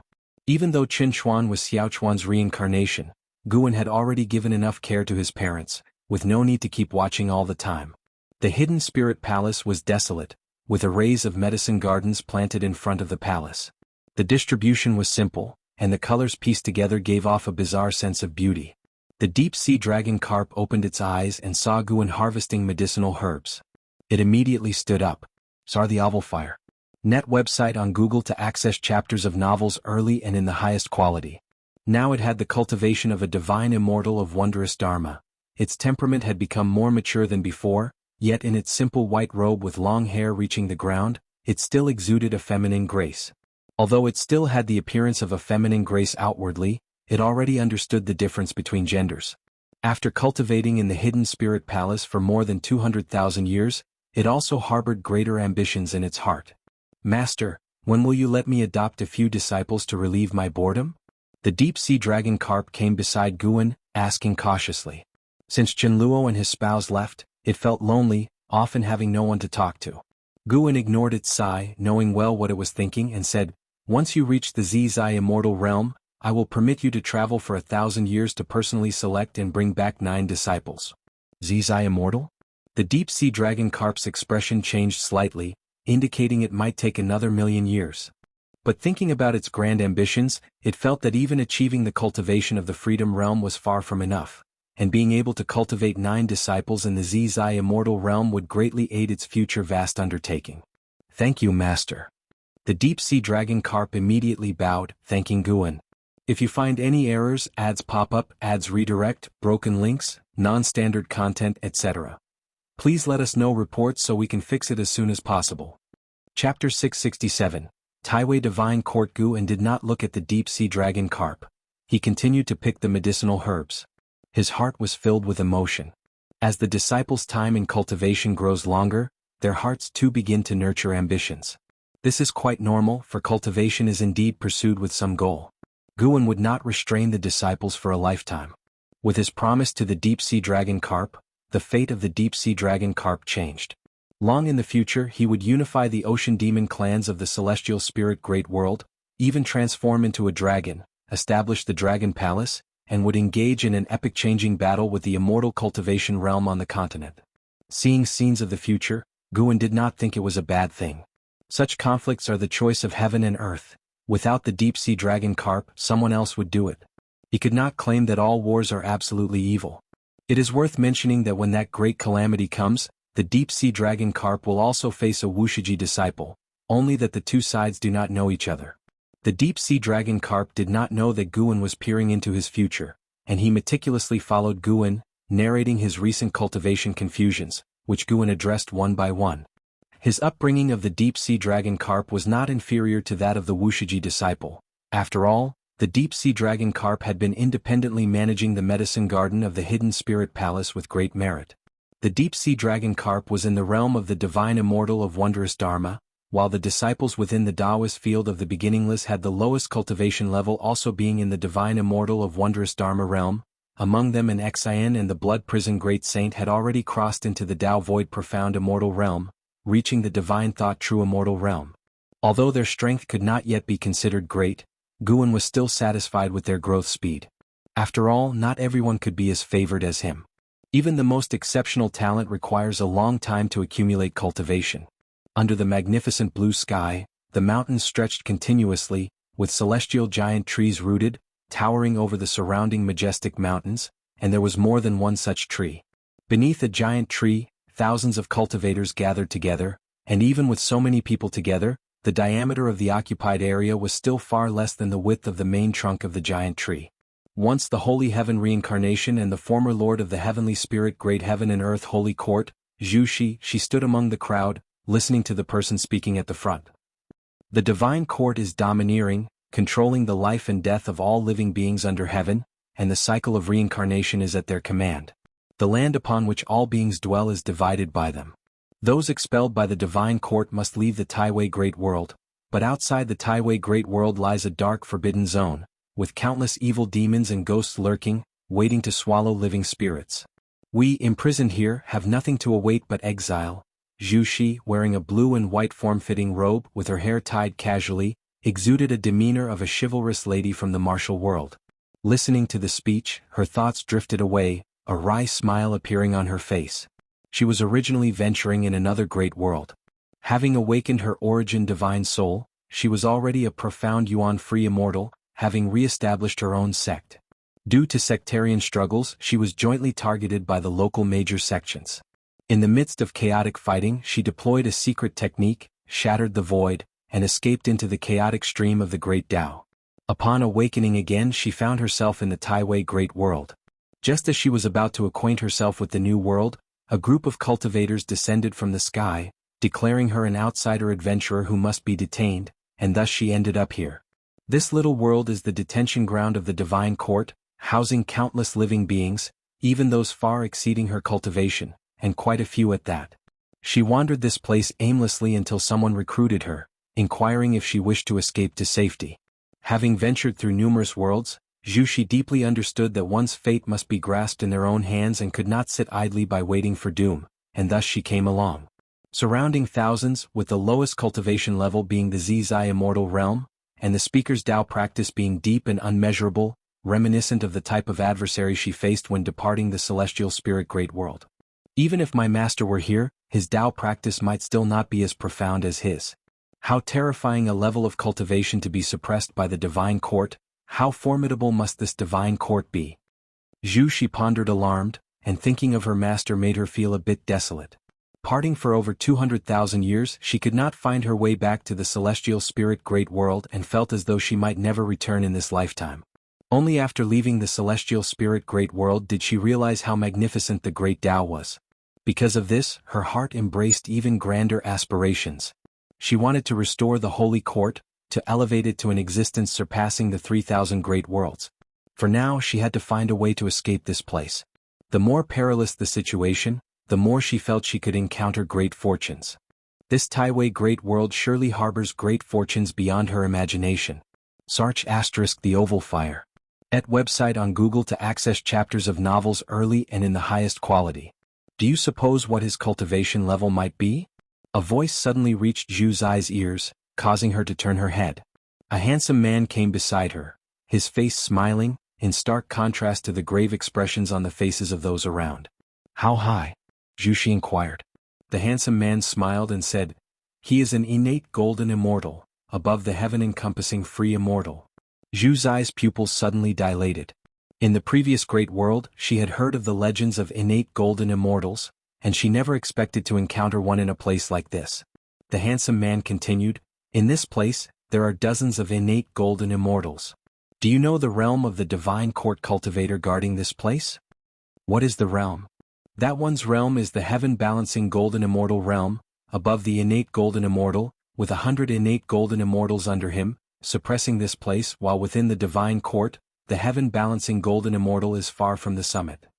His words made Zhu furrow her brows tightly, feeling a sense of despair. With such a vast gap in cultivation, how could she escape? No matter how it seemed, the upcoming actions of this group would all result in failure. The handsome man looked at Zhu and said with a faint smile, "I have a way to get you out of here." Zhu frowned, cautiously asked, "We are strangers. Why are you assisting me?" The handsome man grinned, "You bear the karma of the celestial court. It seems you are related to some celestial being from the celestial court." Zhu's brows knitted even tighter. "Don't overthink it, I was planning an escape anyway. Seeing you have such karma, I'd take you along." The handsome man shrugged, wearing a carefree smile. Zhu deliberated and thought it prudent to first test him, so she said, I am called Zhu Shi, and may I know your honorable name, fellow Taoist? The handsome man replied, I am named Meng Lang. Meng Lang? Such a common name, Zhu Shi had encountered many bearing this name in various places. She glanced around, puzzled, and asked, It seems others can't hear our conversation? The handsome man named Meng Lang smiled, Naturally, since we are conspiring to escape, how could it be broadcast? What do you intend to do? Are you also a heaven-balancing golden immortal? Zhu Shi looked intently at Meng Lang, seriously asking. Meng Lang shook his head, A heaven-balancing golden immortal, possessing vast divine skills, I am not. Zhu Shi pursued, Then are you an innate golden immortal? If you find any errors, ads pop up, ads redirect, broken links, non-standard content, etc. Please let us know reports so we can fix it as soon as possible. Chapter 668 Trace of the Immortal Gods. It's not an innate golden immortal either. Meng Lang replied, causing Zhu Zai's brow to furrow again, feeling a bit disappointed. The reason she didn't guess above the heaven-balancing golden immortal was because such a transcendent existence couldn't possibly be trapped here. She stared at Meng Lang, hoping he could convince her. What reliance did Meng Lang have that made him think he could help her escape? If he didn't explain clearly, she wouldn't follow Meng Lang. Meng Lang looked ahead, where an innate golden immortal was still passionately speaking, stirring the blood of those present, filling their hearts with high spirits and determination. Rather than waiting to die, it's better to fight desperately. The Taiwei Great World is really deep. Meng Lang, who is actually Guan, thought to himself. Guan, having foreseen in the celestial spirit Great World that Zhu Shi was in trouble, came to assist her. He transformed into Meng Lang to avoid getting too involved in karmic entanglements. After arriving in the Taiwei Great World, Guan discovered that several Daluo immortals were hidden within this great world, and even some of the world's karma was too profound to calculate. He had heard before that among the 3,000 great worlds, a few had foundations far exceeding other great thousand worlds, and he realized today that it was true. This innate golden immortal had already set up a formation, thinking it would isolate prying eyes, facilitating the stirring of hearts, but little did he know, a Tai-Ching golden immortal was watching him at this moment. Yes, not a heaven-balancing golden immortal, but a Tai-Ching golden immortal standing above the heavens, toying with 2 pearls in his hand, his expression so cold, and his eyes reflecting the scene of Zhu Shi and others gathering together. If Guan didn't intervene, Zhu Shi would follow these people to escape, only to be caught by the Tai-Ching golden immortal, brought back to the dojo and finally refined into a ghost artifact. Moreover, Guan felt the presence of an immortal god in the depths of the divine court in the Taiwei Great World, stronger than the Tai immortal monarch, forcing him to speculate about the relationship between the Taiwei divine court and the celestial court. If you don't make it clear, I can't go with you. Who exactly are you and what backing do you have to help me? Zhu Zai's voice interrupted Guan's thoughts. Guan smiled and said, Don't ask so much, just watch. Zhu Shi frowned upon hearing this. Just as she was about to say more, the speaking innate golden immortal suddenly burst forth with a strong momentum, drawing her attention. Everyone, once the escape plan is confirmed, it should not be delayed. We can kill our way out right now. I will open up a tunnel, but it's uncertain where this tunnel will lead. Most likely it will lead inside the divine court, and we'll have to improvise afterward. The innate golden immortal said while casting spells, drawing circles with his hands, and a black hole appeared in front of him, rapidly expanding, surrounded by intertwining time-space lightning, its darkness making one shiver, appearing so terrifying. Once the black hole stabilized, he entered it first, followed closely by others. Some hesitated, but seeing those ahead entering, they gritted their teeth and followed. Zhu Shi was about to ask Guan, only to see Guan follow too. This made her feel absurd. Was this person's plan to follow these people? Then what was the meaning of everything he said before? Without him she would have followed too. Zhu Shi cursed a few words in her heart and also chose to follow. She came behind Guan, staring at his back with an unfriendly look. If looks could kill, Guan would probably have turned to dust by now. The two stepped into the black hole one after the other. As soon as they entered the black hole, Zhu Zai's vision was swallowed by darkness, and even her divine sense couldn't see, but fortunately she could feel the surge of spiritual energy, and she could also hear Guan's footsteps ahead. Is this your plan? Without you I would have followed him. Zhu Shi said through gritted teeth, her tone very displeased. Guan's voice followed, The real trouble starts after we get out. Without me you will undoubtedly die. These words left Zhu Shi uncertain and apprehensive. She could only hold her confusion in check and remain vigilant. She didn't completely trust the leading innate golden immortal either, just had no choice but to follow under such desperation. They moved quickly, and Zhu Shi clearly felt the spiritual energy along the way growing richer. This indicated they were getting closer to the exit. Zhu Shi grew more nervous, beginning to imagine what they might encounter after escaping. A while later, light finally appeared ahead, and Zhu Shi heard the voices of the people around her, most of whom felt pleasantly surprised, not expecting to truly escape that suppressed place. As the light in front grew brighter, Zhu Shi gradually saw Guan's back. For some reason she felt a sense of déjà vu, as if she had seen this person's back somewhere before. Soon she followed Guan into a bright light, her divine sense instantly recovered. She sensed the people ahead stopping all at once, and she also halted her steps. She opened her eyes and looked ahead, her face instantly freezing. Not just her, the other escaping individuals also looked forward in disbelief. Ahead was a vast and boundless forest, like another world, only everyone's gaze was focused above the forest. Above the sea of clouds, countless figures in purple armor stood on the clouds, each holding a divine weapon. Sweeping the eye over them, one couldn't count how many there were. The vast army exuded a suppressive momentum. The leading innate golden immortal's face turned ashen, as if he hadn't expected so many enemies waiting outside. "Your Highness, you are the crown prince of the divine court. Why commit treason?" A voice rang out across the heavens, causing a commotion among the escapees, who hadn't expected this innate golden immortal to be the crown prince of the divine court. Zhu Shi frowned deeply, feeling only dread. Clearly she had been swept up in a larger karma, where if she hadn't been incited earlier and stayed in the place of guardianship, she wouldn't be facing such trouble now. The innate golden immortal took a deep breath, stepped forward and shouted loudly, "General Zhu, you are the eternal divine general of the divine court, protecting the great world many times, and all living beings revere you.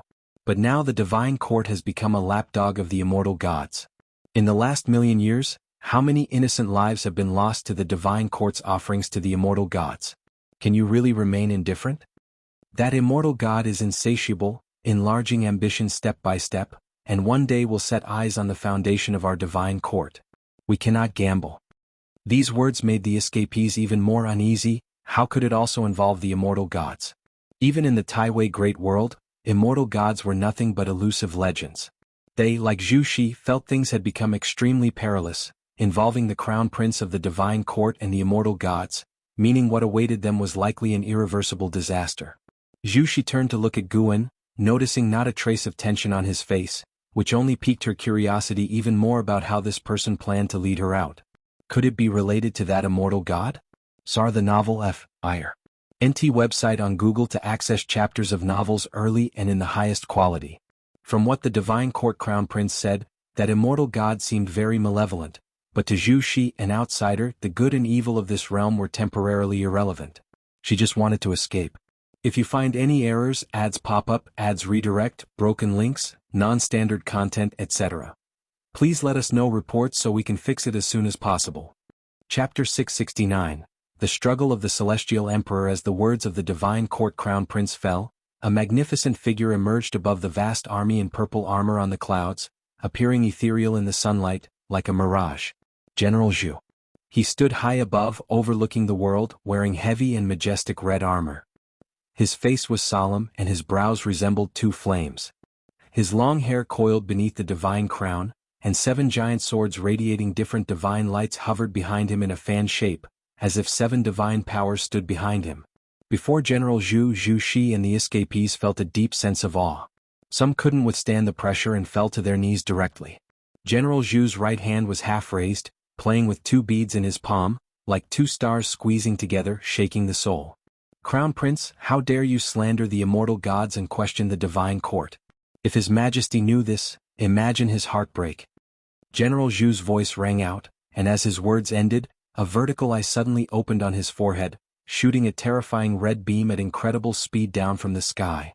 Everything happened too quickly, so fast that the divine court crown prince had no time to react. Boom!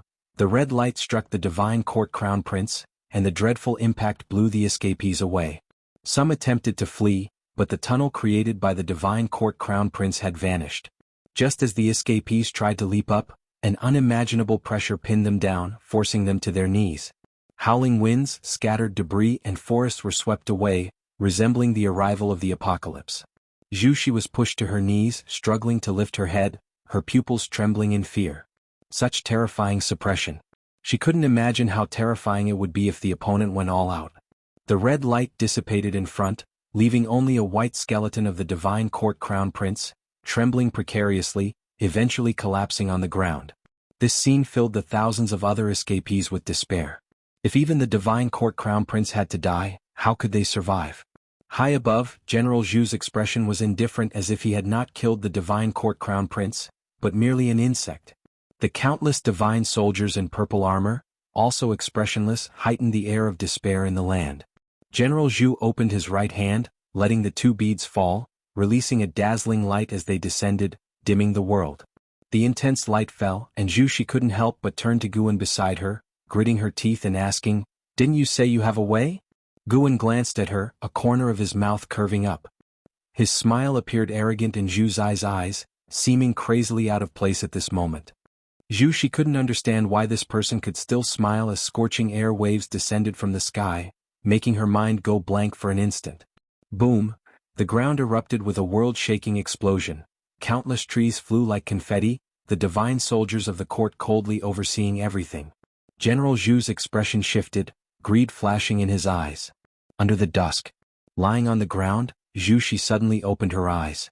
Bloodshot filled her view as she gasped heavily, as if waking from a nightmare. She sat up immediately, seeing Guan's figure beside her. Guan sat on a nearby empty ground, a fire burning in front of him, holding a mirror in his hand as if admiring his reflection. Zhu Shi gathered her thoughts, instinctively looking around, finding herself on a cliff, distant mountains stretching endlessly, the ridges draped in afterglow, beautifully desolate. Did we escape? Zhu Shi looked at Guan, asking nervously. Guan gazed at the seven-star mirror in his hand, saying, "Yes, we escaped, but we're still in the Taiwei Great World."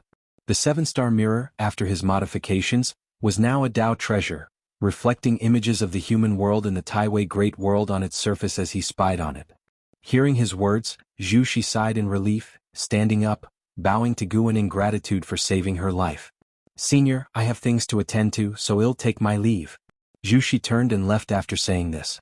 "Don't you want to become stronger?" Guan's voice came, halting Zhu's steps. She turned back to look at Guan, her eyes complex. Guan still did not look at her, his gaze fixated on the seven-star mirror. SAR the Novel Fire. Net website on Google to access chapters of novels early and in the highest quality. Celestial Spirit Great World, Chenkuan Sect.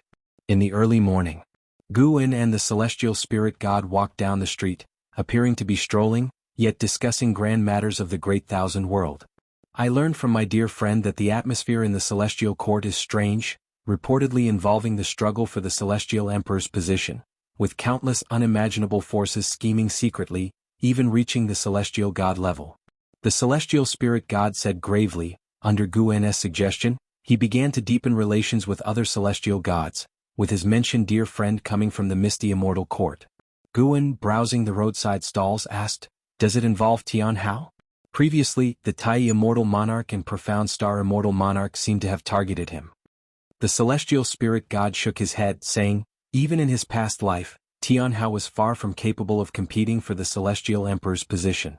Not to mention him, even immortal monarchs are infinitely distant in rank from the Celestial Emperor, and this struggle won't erupt immediately. It is likely to simmer for a long time, eventually affecting even the Great Thousand Worlds." Though not very knowledgeable about the Celestial Court, he knew what the Celestial Emperor symbolized. It was the highest position and power, representing the strongest of the heavenly Tao. "Speaking of which, I discovered an immortal god in the Taiwei Great World, he with the divine court." Guan recounted his experiences in the Taiwei Great World, 100 years since rescuing Zhu Shi, now accompanied by his avatar. Besides spying on the human world through the seven-star mirror, he occasionally wandered the human world in the Taiwei Great World. The divine court continually recruited divine disciples everywhere, with mortal recruits being severed from family ties forever. Some families received compensation while others were forcibly enlisted. Guan saw these divine disciples being sent into a gigantic pill furnace, which was concocting some elixir, yet unfinished to this day. This was probably what the immortal god sought, with the divine court offering tributes for 1,000,000 years.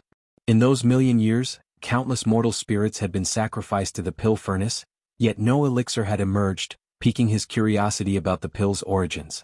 He also shared this with the celestial spirit god, hoping for an explanation. The celestial spirit god frowned, saying, "Using living spirits for alchemy isn't unheard of, but I don't know what specific elixir that immortal god is concocting. Yet for it to remain incomplete for so long, it's probably related to the struggle for the celestial emperor. The Taiwei Great World is among the top in the 3,000 great worlds. I suspect other great thousand worlds are also doing the same." He didn't condemn the immortal god's actions, instead feeling more worried. He understood the style of the immortal gods. Immortal gods would indulge evil, yet not leave traces. This meant the Taiwei Great World was doomed to destruction. If such situations arise in many great thousand worlds, eventually, the 3,000 great worlds might be destroyed, and the celestial court will recreate the 3,000 great worlds. The celestial spirit god's face was extraordinarily grave, his words altering the look in Guan's eyes. "If you find any errors, ads pop up, ads redirect, broken links, non-standard content, etc. please let us know reports so we can fix it as soon as possible." Chapter 670. Substitute the 3,000 great worlds will be destroyed? Guan was also surprised to hear this. In his view, although the immortal gods were tyrannical and saw all living beings as nothing, they would still adhere to the so-called celestial rules, even if it meant destroying the world. They needed just cause. The celestial court indeed had the power to annihilate the 3,000 great worlds in an instant, but wouldn't doing so violate the celestial rules? Sir, the Oval Fire. Et website on Google to access chapters of novels early and in the highest quality. Guan suddenly felt that the so-called celestial rules were quite flexible. When it involved the highest authority, the rules were just child's play. "What do you think we should do?" The celestial spirit god looked at Guan and asked seriously. The celestial gods guarding the Great Thousand World had begun to take action, seeking a way out. To them, the Great Thousand World represented divine authority. If the Great Thousand World were lost, their positions would be destabilized, and their cultivation would suffer backlash.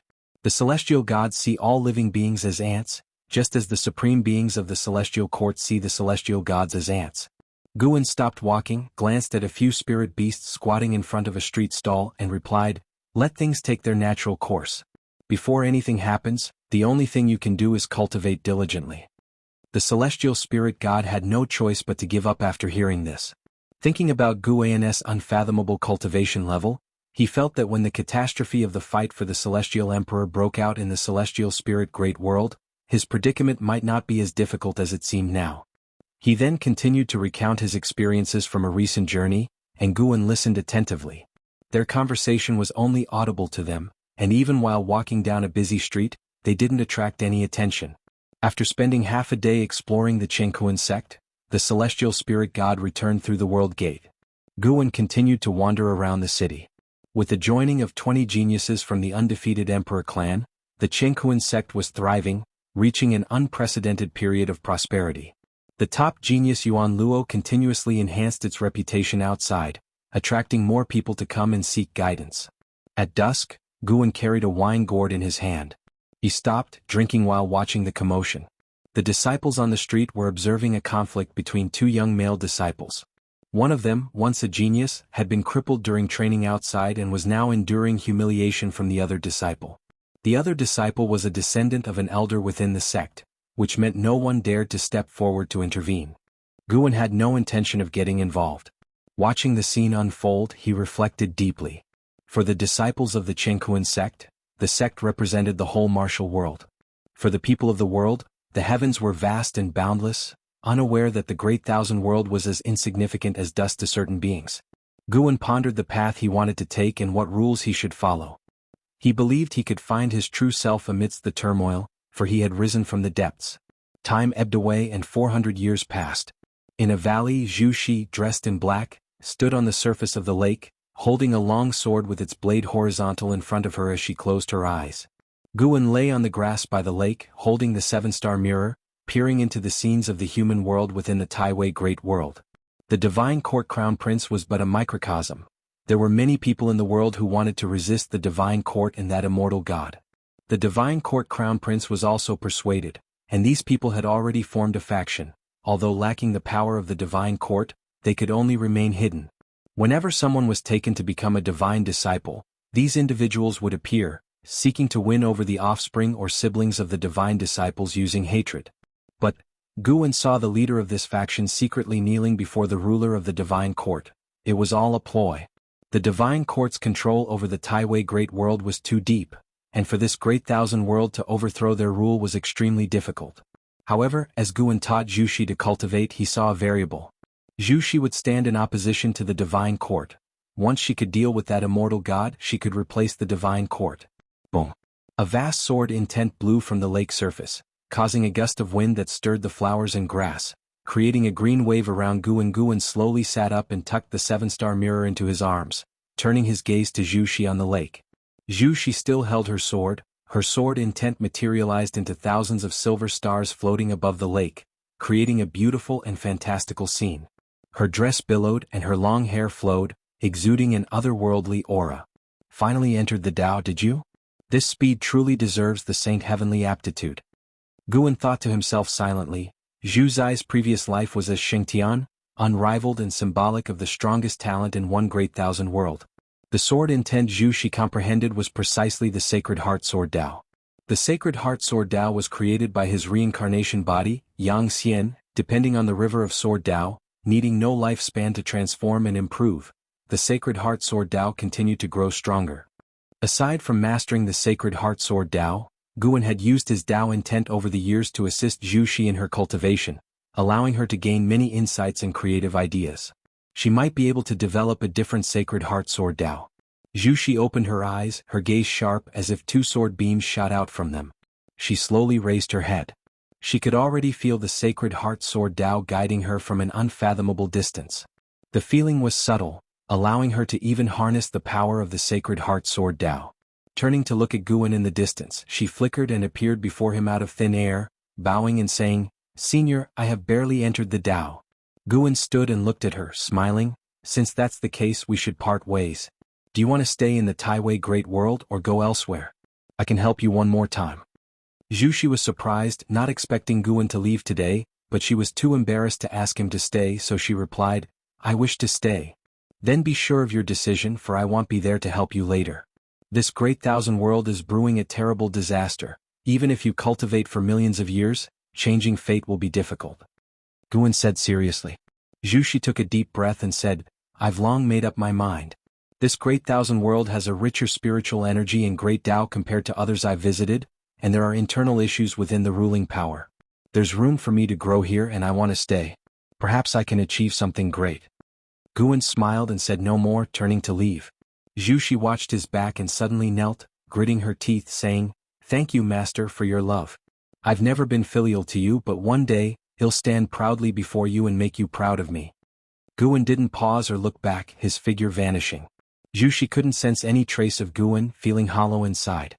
After all these years together, she finally realized that this Ming Lang was indeed her master in the celestial spirit great world, Guan, known as the supporting Tao Sword Venerable. However, she couldn't tell if the master came for her or just happened to pass by this world. She thought it was likely just passing by, which showed how uncommon this great thousand world was. Immortal gods. Zhu Zai's eyes flickered, her gaze revealed ambition, giving her a majestic and oppressive aura. If you find any errors, ads pop up, ads redirect, broken links, non-standard content, etc., please let us know reports so we can fix it as soon as possible. Chapter 671. The Fickle Heart of the World Sarch *, the novel, F.I.R. NT website on Google to access chapters of novels early and in the highest quality. After parting with Zhu Shi, Guan's life once again fell into tranquility. He delved into creating a Tao, but this path was exceedingly arduous, always causing this Tao extreme Daluo immortal to rack his brains. Time flew by swiftly. Another 100,000 years passed by. In this year, the Taiqin dynasty launched a surprise attack on the Tao court, igniting the flames of war in the human world. In the Tai Tsang dynasty, within the imperial garden of the palace. While pouring wine for Guan, Li Xiandao lamented, "That Taiqin is truly formidable, daring to launch an attack on the Tao court. Whether successful or not, the courage of Taiqian Son of Heaven is enough to command my admiration." Taiqin is the strongest dynasty in the world. Although the Tai Tsang dynasty has not been annexed by it, they can still feel its tiger-like might. If it weren't for the feud between Taiqin and the Tao court, Li Xiandao believed Taiqin would eventually march towards the Tai Tsang continent. Guan toyed with the jade statue gifted by Li Xiandao, smiling as he said, "What, Does your majesty also wish to emulate Taichen? He had once visited Taichen for leisure, and from top to bottom, Taichen was infused with a belligerent spirit. The reason for waging war against the Tao court was not due to any grudges but was a means to achieve a dominion through borrowed animosity. Behind Taichen stood numerous powerful sects, which was the source of their confidence. In the coming years, both sides would engage in fierce battles for thousands of years, turning the world dim and chaotic until Zhao Rushan led the Tao court to suppress Taichen, ascending to the seat of the master of the Tao court. Thus the primordial era came to an end. Following this began what would be known as the Ancient Era, a period far more prolonged than the primordial era. The final battle of the Ancient Era would plunge the human world into desolation, ushering in the Ancient Period. Guan's gaze could see far into the distant epochs, even glimpsing the Tianyuan period from which Ji came. However, the future Tianyuan period was already vastly different from the Tianyuan period of Jis origin. Yet Ji was bound to be born. If he didn't exist, the memories he imparted to Guan would be illusory. To say I don't wish to emulate is false, as an emperor who doesn't want to unite the world. But the Tao court is too strong and without certainty of victory, I want lead the people of Tai Tsang to their deaths. Li Xiandao shook his head and said. Currently, he had reached the cultivation level of a carefree primordial immortal. Although he couldn't compare to the disciples of Wuxia in terms of training speed, he was still considered fast in the world. The two talked about worldly matters, occasionally mentioning Li Ye, Yang Jian, Long Teng and others. Nowadays the person Li Xiandao valued most wasn't Yang Jian or the prince, but Long Teng. As the son of Long Qin and now the patriarch of the Long family, Long Teng had grown up, his cultivation reaching the realm of a divine immortal of wondrous dharma. He symbolized the highest talent of the Tai Tsang dynasty and was a world-renowned peerless prodigy. Li Xiandao curiously asked, by the way, I've always wanted to ask, Long Teng's cultivation speed is getting faster and faster. Even Yang Jian is amazed. Is it you secretly nurturing him behind the scenes? A divine immortal of wondrous dharma, being the sixth level of the immortal Tao, can roam the outer heaven. Reaching the realm of a divine immortal of wondrous dharma before 1,000,000 years old is a once-in-billion talent. Guan raised his wine cup, smiling, see through it but don't reveal it. He did indeed quite like Long Teng. Often he would transform into someone else to be near Long Teng. For Long Teng to have reached today was largely thanks to his Tao intent. When Long Teng cultivated, his Tao intent would envelop him, aiding in his enlightenment. Regarding this, Long Teng was still unaware. In fact, though Guan's Tao intent could assist others, it was more about giving them a gentle push. If Long Teng had extremely mediocre comprehension, even if he used Tao intent daily to assist, he wouldn't have nurtured him to his current achievements. Li Xiandao, upon hearing this, grew even happier and started inviting for more wine. The two drank for a full 2 hours before Guan finally took his leave. Watching Guan's departing figure, Li Xiandao couldn't help but ask, Guan, how much longer can such days last? 100,000 years to him was extremely long, especially since he was an emperor facing far more partings than ordinary people. He had even seen off many descendants, with the court's ministers changing batch after batch. Only when facing Guan would his heart calm down, feeling that some things could not be erased by time. The most heartless place is the house of royalty, and Li Xiandao had thoroughly become a lonely soul. Guan raised the jade statue in his hand saying, until you grow weary of it. Watching him suddenly disappear, Li Xiandao couldn't help but shake his head and smile, softly murmuring to himself, how could I ever grow weary? His expression gradually became complex. He didn't stand up, continuing to sit at the wine table, lost in thought. After leaving the Tai Tsang dynasty, Guan appeared above the sea of clouds, strolling forward. The human heart is ever-changing ultimately. Guan sighed. As for Li Xuando's life, he did not wish to interfere too much. Li Xiandao had been emperor for too long. When the expansion of the Tai Tsang dynasty halted, internal conflicts would break out. He had once executed rebellious royal family members, which increasingly distanced him from the royal family. Meanwhile, Li Ye and Li Lingtian had long roamed the world, never returning. When Guan didn't find him, he would always stay in the bedchamber or the imperial study, either cultivating or reading. Not only Li Xiandao but other old friends also faced life's predicaments, which were more mental than situational. The path of immortal cultivation is long. When one cannot break through year after year, the fighting spirit weakens and the thoughts become chaotic. Ambitions and emotions intertwined were as complex and uncontrollable as hearts in the mortal world. Even for them, Guan occasionally felt restless, particularly when his path of creating a Tao was not going smoothly. For this reason, Guan liked to travel across the world, visiting major sects and imperial dynasties. The diverse beings always helped to quickly calm his Tao heart. The reason for finding Li Xiandao to drink today was because his path of creating a Tao finally showed progress, and he was in high spirits, seeking a friend to drink with. Leah was busy with carefree vendettas, making it difficult for Guan to find him, so he could only find his father. When Guan met Li Xiandao, he was still very weak. Thus, when he saw Li Xiandao, he could remember the lost feeling of weakness, a sentiment that couldn't be provided by friends made after becoming strong. Soon, Guan disappeared above the sea of clouds. He arrived at Xiaolan's grotto heaven, switching with his avatar. Xiaolan was about to emerge from seclusion. Since returning from the path of the Great Tao, her cultivation growth had slowed. Even after being in seclusion for 100,000 years, there was no hope of a breakthrough, which made her heart quite agitated. "Brother Gu." The voice arrived before the person. Guan, who was admiring the flowers and grass, was about to turn when Xiaolan pounced on him. Xiaolan, without a word, attempted to kiss him and strip his clothes.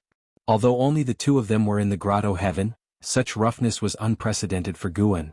Several days later, Xiaolan stood up from the grass, tidied her clothes, looked into the distance and sighed, "Brother Gu, I suddenly feel I'm not a true genius as I'm starting to encounter bottlenecks too."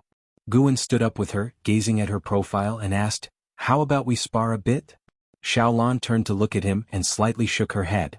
"Brother Gu, I don't need to regain confidence by defeating you.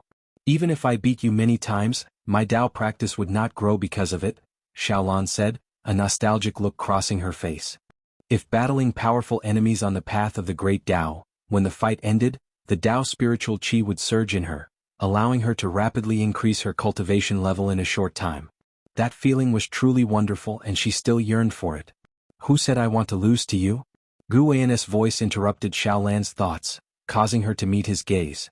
Xiaolan was stunned. It was the first time she had seen Gu An's expression so serious. She pouted slightly. "What, do you want me to go easy on you?" Guan stared at her, whispering, "Even if you give it your all, you can't possibly beat me. If you find any errors, ads pop up, ads redirect, broken links, non-standard content, etc. Please let us know reports so we can fix it as soon as possible." Chapter 672 Primordial Tao Emperor. Seeing that Guan didn't seem to be joking, Xiaolan felt puzzled, but she had her own pride and didn't want to concede just yet. Sar the novel F.I.R. NT website on Google to access chapters of novels early and in the highest quality. Then let's do it. Xiaolan raised her hand and beckoned to Guan with the demeanor of a master. The corners of Guan's mouth turned up. With a gentle shift of his right foot, the entire world suddenly changed. The celestial vault turned dim, the flowers and grass on the ground vanished, and an endless wilderness appeared beneath their feet. This sudden change in environment caused Xiaolan's face to change drastically. She looked around, feeling that everything around her didn't seem like an illusion. "What is going on?" She turned to look at Guan and cautiously asked, "Are you really my brother Gu?" Guan laughed. "Laner, think carefully. Are you really sure about my origins? Since you became sensible, I have been at the Xiao Manor. Before coming to the Xiao Manor, did you know who I was?" "Who are you?" As she listened to Guan, the uneasiness in Xiaolan's heart disappeared. As long as Guan was still him, she wouldn't be afraid. Guan drew out the Cyan Hong sword, gripping the sword scabbard, and said, "First show me your full strength." A gleam flashed in Xiaolan's eyes, and her figure flickered. Boom! Xiaolan appeared out of thin air in front of Guan, holding the white spirit sword. The sword's tip was only 10 centimeters from Guan's shoulder. The ground beneath them shattered, countless debris flew up, as if the world couldn't withstand the pressure and was collapsing. Yet, this mere 10 centimeters, Xiaolan was unable to advance any further. Her pupils suddenly dilated, not expecting Guan to be so formidable. Guan, holding the sword scabbard of the Cyan Hong sword, pushed forward. Xiaolan felt an overwhelming force like a tidal wave crush towards her, and she uncontrollably was pushed far away, disappearing at the world's end like a sharp arrow. Along the way, Xiaolan shattered dozens of massive mountains, leaving a long trail of dust and rock floating in the air, an especially magnificent sight. Xiaolan quickly emerged from the swirling dust, not looking the least bit disheveled. Around her was visible chi force, her eyes filled with fear as she looked in Guan's direction. At that moment she had a terrifying feeling as if facing death. The earth and mountains quaked violently, raising a dust storm that covered the sky. Amidst the vast dust waves was a figure rapidly ascending. Unmistakably Guan Xiaolan could feel Guan's gaze. She no longer cared why Guan was so powerful.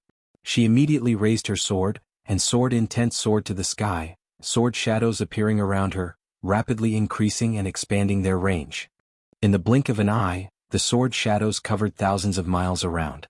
An endless sea of sword shadows rose along with Xiaolan's sword, resembling a cluster of stars heading toward the cosmos. The sword chi formed tails like the rise of auroras, splendid to the extreme. Xiaolan swung her sword at Guan, and the sword shadows from all directions followed suit. Every sword shadow unleashed sword chi that shook heaven and earth, unstoppable. The ground trembled, the celestial vault ripped apart. In this overwhelming sword chi, everything appeared fragile. Guan did not use any divine skills. He flew straight toward Xiaolan. Speed increased dramatically. Like a bolt of lightning, tearing through the sea of sword chi between heaven and earth, making it seem as though the celestial vault was split in two. Clang! Xiaolan's white spirit sword blocked Guan's sword scabbard, and at that moment she felt her chi blood surging, extremely uncomfortable. She looked at Guan and found his expression so indifferent, his eyes devoid of any emotion. Such an expression deeply provoked Xiaolan. She leapt, disappearing in front of Guan and reappeared behind him. Xiaolan summoned 72 large flags quickly surrounding Guan. Almost instantly a formation was set, and thousands of thunders erupted, intertwining around Guan. Guan slowly turned around, and as soon as the lightning was about to touch him, it vanished directly, creating an unapproachable area around him. Xiaolan's expression changed slightly. She stored the white spirit sword into her storage pouch and cast spells with both hands. The lightning changed color, transforming into purple thunder like dragons or snakes, crazily attacking Guan. The formation's light also surged, illuminating the entire world. "Is this all you can do?" Guan's voice echoed, causing the fighting spirit in Xiaolan's eyes to surge. Boom! Boom! Boom! The world roared, the land continuously shattered, rocks soaring into the sky, and the dim celestial vault began to warp, seemingly unable to bear such a massive battle. An hour later, amidst the ruins, Xiaolan half knelt on a large rock, one hand gripping the white spirit sword to support her body. Her hair was disheveled, her robes torn and dirty, looking extremely bedraggled. She struggled to lift her eyes and saw Guan descending from the sky, hovering in front of her. In comparison, Guan seemed untouched by the battle. There wasn't a speck of dust on him, nor any sweat or blood stains on his face. "How is my strength?" Guan asked. Xiaolan pouted, "Very strong. I can't beat you." After the shock, she felt somewhat aggrieved. A few days ago everything was so sweet, yet today he was so stern. Guan smiled and said, "As long as you can defeat me, you can become a Taoist emperor. I can teach you cultivation." Upon hearing this, Xiaolan looked at him, struggled to stand up and asked, "Have you been to the path of the great Tao?" "I've been there." "Then why did you pretend to be so curious when I talked to you about the path of the great Tao before?" Xiaolan said with a grievance, feeling as if she'd been toyed with. Guan said, "I went there in a past life. Everyone has their past life, you do too. If you wish, I can help you restore your past life memories now." Xiaolan furrowed her brows and asked, "What realm are you exactly? Why are you hiding your cultivation level? Are you?" She wanted to ask if Guan was sincere with her, but felt it was a question she couldn't voice. Guan smiled, "I can't tell you my realm for now. When you exceed me you'll know. As for hiding my cultivation level, it's because I don't want to cause trouble. I like peace and quiet. You should understand my nature. As for whether I'm sincere with you, you needn't doubt it. When I went to Shao Manor back then, it was for you." Xiaolan furrowed her brows even more. She was no longer the innocent girl she once was. She only appeared naive in front of Guan. "Is it because of my past life?" Xiaolan asked. Guan nodded. Xiaolan fell silent. Hearing her inner voice, Guan said comfortingly, "Regardless of past or present life, you are you, only with different memories. If I cared only about your past self, I would have restored your memories long ago." Xiaolan took a deep breath and asked, "Can you help me become a Taoist emperor?" Guan landed in front of her and answered, "I can, but I can also guide you on another path, one not inferior to becoming a Taoist emperor." "What path?" "Primordial Tao Emperor." Xiaolan's expression changed. She hadn't heard of this title, but just from the name, it seemed extraordinary. She couldn't help but ask, "Is the Primordial Tao Emperor also a level of destiny?" Guan smiled, That's right, the path to becoming a primordial Tao Emperor is different from the Emperor Road. It is not through killing but through comprehension. If you find any errors, ads pop up, ads redirect, broken links, non-standard content, etc., please let us know reports so we can fix it as soon as possible. Chapter 673, The Legend of the Emperor of Eternal Life. If I become the primordial Tao Emperor, can I defeat the Taoist Emperor? Xiaolan asked the question she was most concerned about. In the years of roaming on the path of the great Tao, she had witnessed too many prodigies, all of whom were merely competitors of the Taoist Emperor. She couldn't imagine how truly powerful the Taoist Emperor was. Guan replied, whether it's the Taoist Emperor or the primordial Tao Emperor, it's just a boost of destiny. None is absolutely stronger, but becoming the primordial Tao Emperor, your future will be limitless. This wasn't just idle talk from him. The primordial Tao Emperor was a path he had forged, and he could use his power to grow infinitely stronger. Sooner or later, the primordial Tao Emperor would surpass the Taoist Emperor. Becoming the primordial Tao Emperor would not only evoke Guan's power of the great Tao but also allow enlightenment in Guan's Tao. The name primordial was derived from Guan being the primordial Tao creation body. The title of Tao Emperor was simply meant to match the prestige of an emperor. He was inspired by Ji Xiaoyu's title of reincarnation Tao Emperor. One day he would make the primordial Tao Emperor a more formidable existence than the Taoist Emperor. Not only his disciples could become the primordial Tao Emperor. Of course, that was a far-off future, as his creation of the primordial Tao Emperor was still ongoing. Currently, it was just in the first stage which could attract people to the Tao. Xiaolan pondered for a moment and said, anyway you won't harm me, I'm willing to become the primordial Tao Emperor. Teach me. Guan smiled, waved his right hand and Xiaolan's injuries instantly healed. Her mana was restored to a full state, and the entire dim world suddenly transformed back into the appearance of a grotto heaven. This scene made Xiaolan's eyelid twitch and she couldn't help but ask, was it an illusion realm just now? No, it was the real world created by me. Guan's answer made Xiaolan secretly alarmed. What level of realm was required to achieve such a degree? Sit down. Guan lifted his robe and sat down, gesturing for Xiaolan to sit as well. Once Xiaolan sat down, Guan began to teach directly. Sir, the novel Fire. Net website on Google to access chapters of novels early and in the highest quality. The Taoist Emperor requires fighting and devouring great Tao destinies on the Emperor Road of the Great Tao. The final victor can become the Taoist Emperor. For the primordial Tao Emperor to rival the Taoist Emperor, it must also have an accumulation process. Guan did not intend to let the Tao Seekers slaughter each other like raising poisonous creatures. He thought of his lifespan holograms, lifespan reincarnation, and the innate reincarnation skill. He planned to have the cultivators pursuing the primordial Tao Emperor gain enlightenment in reincarnation, not a personal reincarnation, but a projection of will into reincarnation. It would exist in reality but would ultimately be annihilated. It wouldn't disturb the great Tao but could absorb its true essence. With this direction he could better perfect it going forward. Xiaolan soon became engrossed in Guan's teachings. The grotto heaven remained calm, with a serene beauty undisturbed by time. In the misty immortal court, within a vast golden hall, hundreds of youthful cultivators gathered, and Tianhao was among them. Many surrounded him, chatting, resembling stars arching around the moon. I finally got the qualification to compete for the Taoist Emperor. In a million years it'll be our turn. Time is pressing. Tianhao is truly remarkable. He hasn't even surpassed attaining the free immortal of Taoist Zong, yet he has the qualification to compete for the Taoist Emperor. I heard that the ancestor values him highly. Don't be overly joyful, the road to the Taoist Emperor is arduous. We might end up killing each other. The disciples of the misty immortal court in the hall discussed matters of the Taoist Emperor.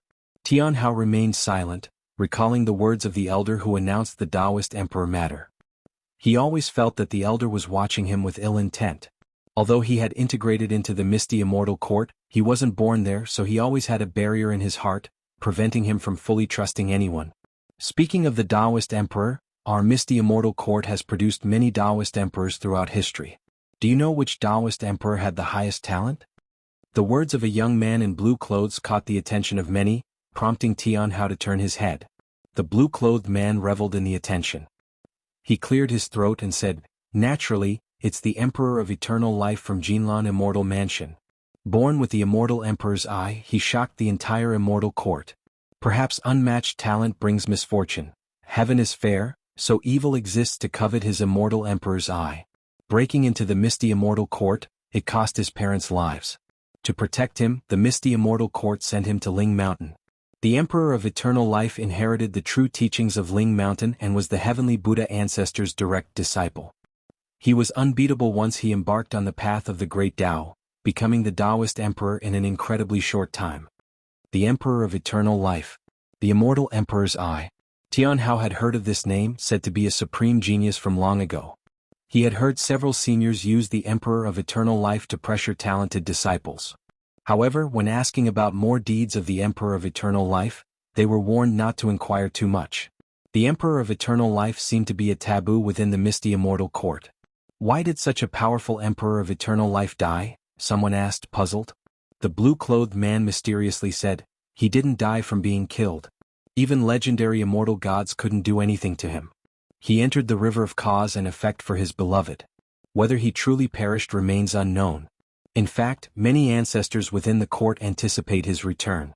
It's said that Ling Mountain occasionally sends disciples to the river of cause and effect for training, likely orchestrated by the heavenly Buddha ancestor. The Emperor of Eternal Life was the heavenly Buddha ancestor's most cherished disciple. The heavenly Buddha ancestor, being a supreme presence beyond the great thousand world, still longs for the Emperor of Eternal Life. Imagine his extraordinary talent? At these words, the surrounding disciples nodded in agreement, beginning to fantasize about the Emperor of Eternal Life. Even Tian Hao couldn't help but wonder about the elegance of the Emperor of Eternal Life. Wait, how do you know so much? A female disciple suddenly asked, prompting everyone to look at the blue-clothed man with odd expressions. Those who knew the blue-clothed man felt even more puzzled. The blue-clothed man maintained a smile, though it became increasingly eerie. Because I've met him and assisted him. The blue-clothed man said proudly, making those around him have even stranger expressions. Tian Hao sensed something and frowned, silently retreating. Suddenly, the blue-clothed man exploded into a black mist, quickly spreading out, causing surrounding disciples to retreat while holding their magic artifacts defensively. Little ones, I am the profound demon emperor under the Emperor of Eternal Life. I am also a Taoist emperor. Today, only one among you can survive, and the survivor will have the qualification to compete for the Taoist emperor. The voice of the blue-clothed man resounded, but his tone turned chilling. Rumble, the entire palace began to tremble, and Tian Hao's expression changed dramatically as he felt an overwhelming suppression from outside the hall. They had no way to escape. What was going on? Was it an enemy invasion or an arrangement by the misty immortal court? Tian Hao took out his 3 Tao treasures and watched the black mist vigilantly, faintly catching the silhouette of someone walking within it.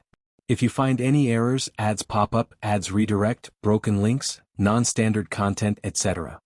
Please let us know reports so we can fix it as soon as possible. Chapter 674, Projecting the Path of Creation, Profound Demon Emperor. In the Taoist field of the beginningless, Guan, lying under a tree reading, murmured this name. Having inherited the memories of the Emperor of Eternal Life, he naturally remembered the profound demon emperor. The profound demon emperor was the most capable underling of the Emperor of Eternal Life, helping him to manage the Stealing Heaven immortal sect and search for Fairy Yaoxian. However, ever since the Emperor of Eternal Life ignored the profound demon emperor's obstruction, insisted on leaving the Stealing Heaven immortal sect to find Fairy Yaoxian, and even injured the profound demon emperor, the two bid farewell forever. Unexpectedly, after so many years, the profound demon emperor was still alive. He calculated that the profound demon emperor was invited by the misty immortal court to create crises for this group of talents, forcing them to fight each other, only for the misty immortal court to step in and chase him away. The misty immortal court is not an evil sect. Letting disciples kill each other is unacceptable, as these disciples come from different immortal mansions, and their kin are within the court. If they engage in mutual slaughter, a storm will surely arise, potentially bringing about power shifts. Guan couldn't help but sigh. Indeed, darkness exists everywhere. With Tian Hao's current ability, even with the reliance on a Tao treasure, it would be difficult to survive till the end. The talents within that palace are not weak. The disciples of the misty immortal court did not listen to the words of the profound demon emperor but instead began to jointly attack him. The profound demon emperor's cultivation level had reached the heaven-opening Daluo immortal realm, which this group of talents could not contend with. Soon all the talented disciples were suppressed. The profound demon emperor unleashed his divine skills, isolating time and space, so even if 1,000 or 10,000 years passed here, only a few breaths' time would pass outside, plunging the disciples of the misty immortal court into despair. Eventually, someone couldn't contain themselves and began attacking their fellow disciples. Once someone took the lead, the slaughter naturally erupted. Tian Hao did not actively participate in the slaughter, carefully avoiding other disciples, yet someone still sought him out. The misty immortal court seemed to receive some kind of stimulus, intensifying the cultivation of its disciples, wishing to nurture combat power more swiftly. The reason behind this, Guan couldn't compute. If there's something he couldn't calculate, 9 out of 10 times it relates to the celestial court. Though the misty immortal court isn't within the Great Thousand World, it's reasonable to speculate that it got involved due to the celestial emperor's struggle within the celestial court, as many immortal gods have emerged from the court. Guan had no intention of interfering, though Tian Hao wasn't the strongest, he was destined to survive. Because Tian Hao was a reincarnation of the Son of Heaven, those of great power in the misty immortal court would remind the profound demon emperor. Indeed, as Tian Hao was severely injured, the profound demon emperor intervened to send him away. This great battle persisted within the divine power illusion realm for quite some time, yet in reality, it was but an instant. Seeing Tian Hao unharmed, Guan then withdrew his gaze. He was not only reading but also condensing the fortune of the primordial Tao Emperor. To have the primordial Tao Emperor exist, one must create a truly existent fortune that cultivators could obtain and control.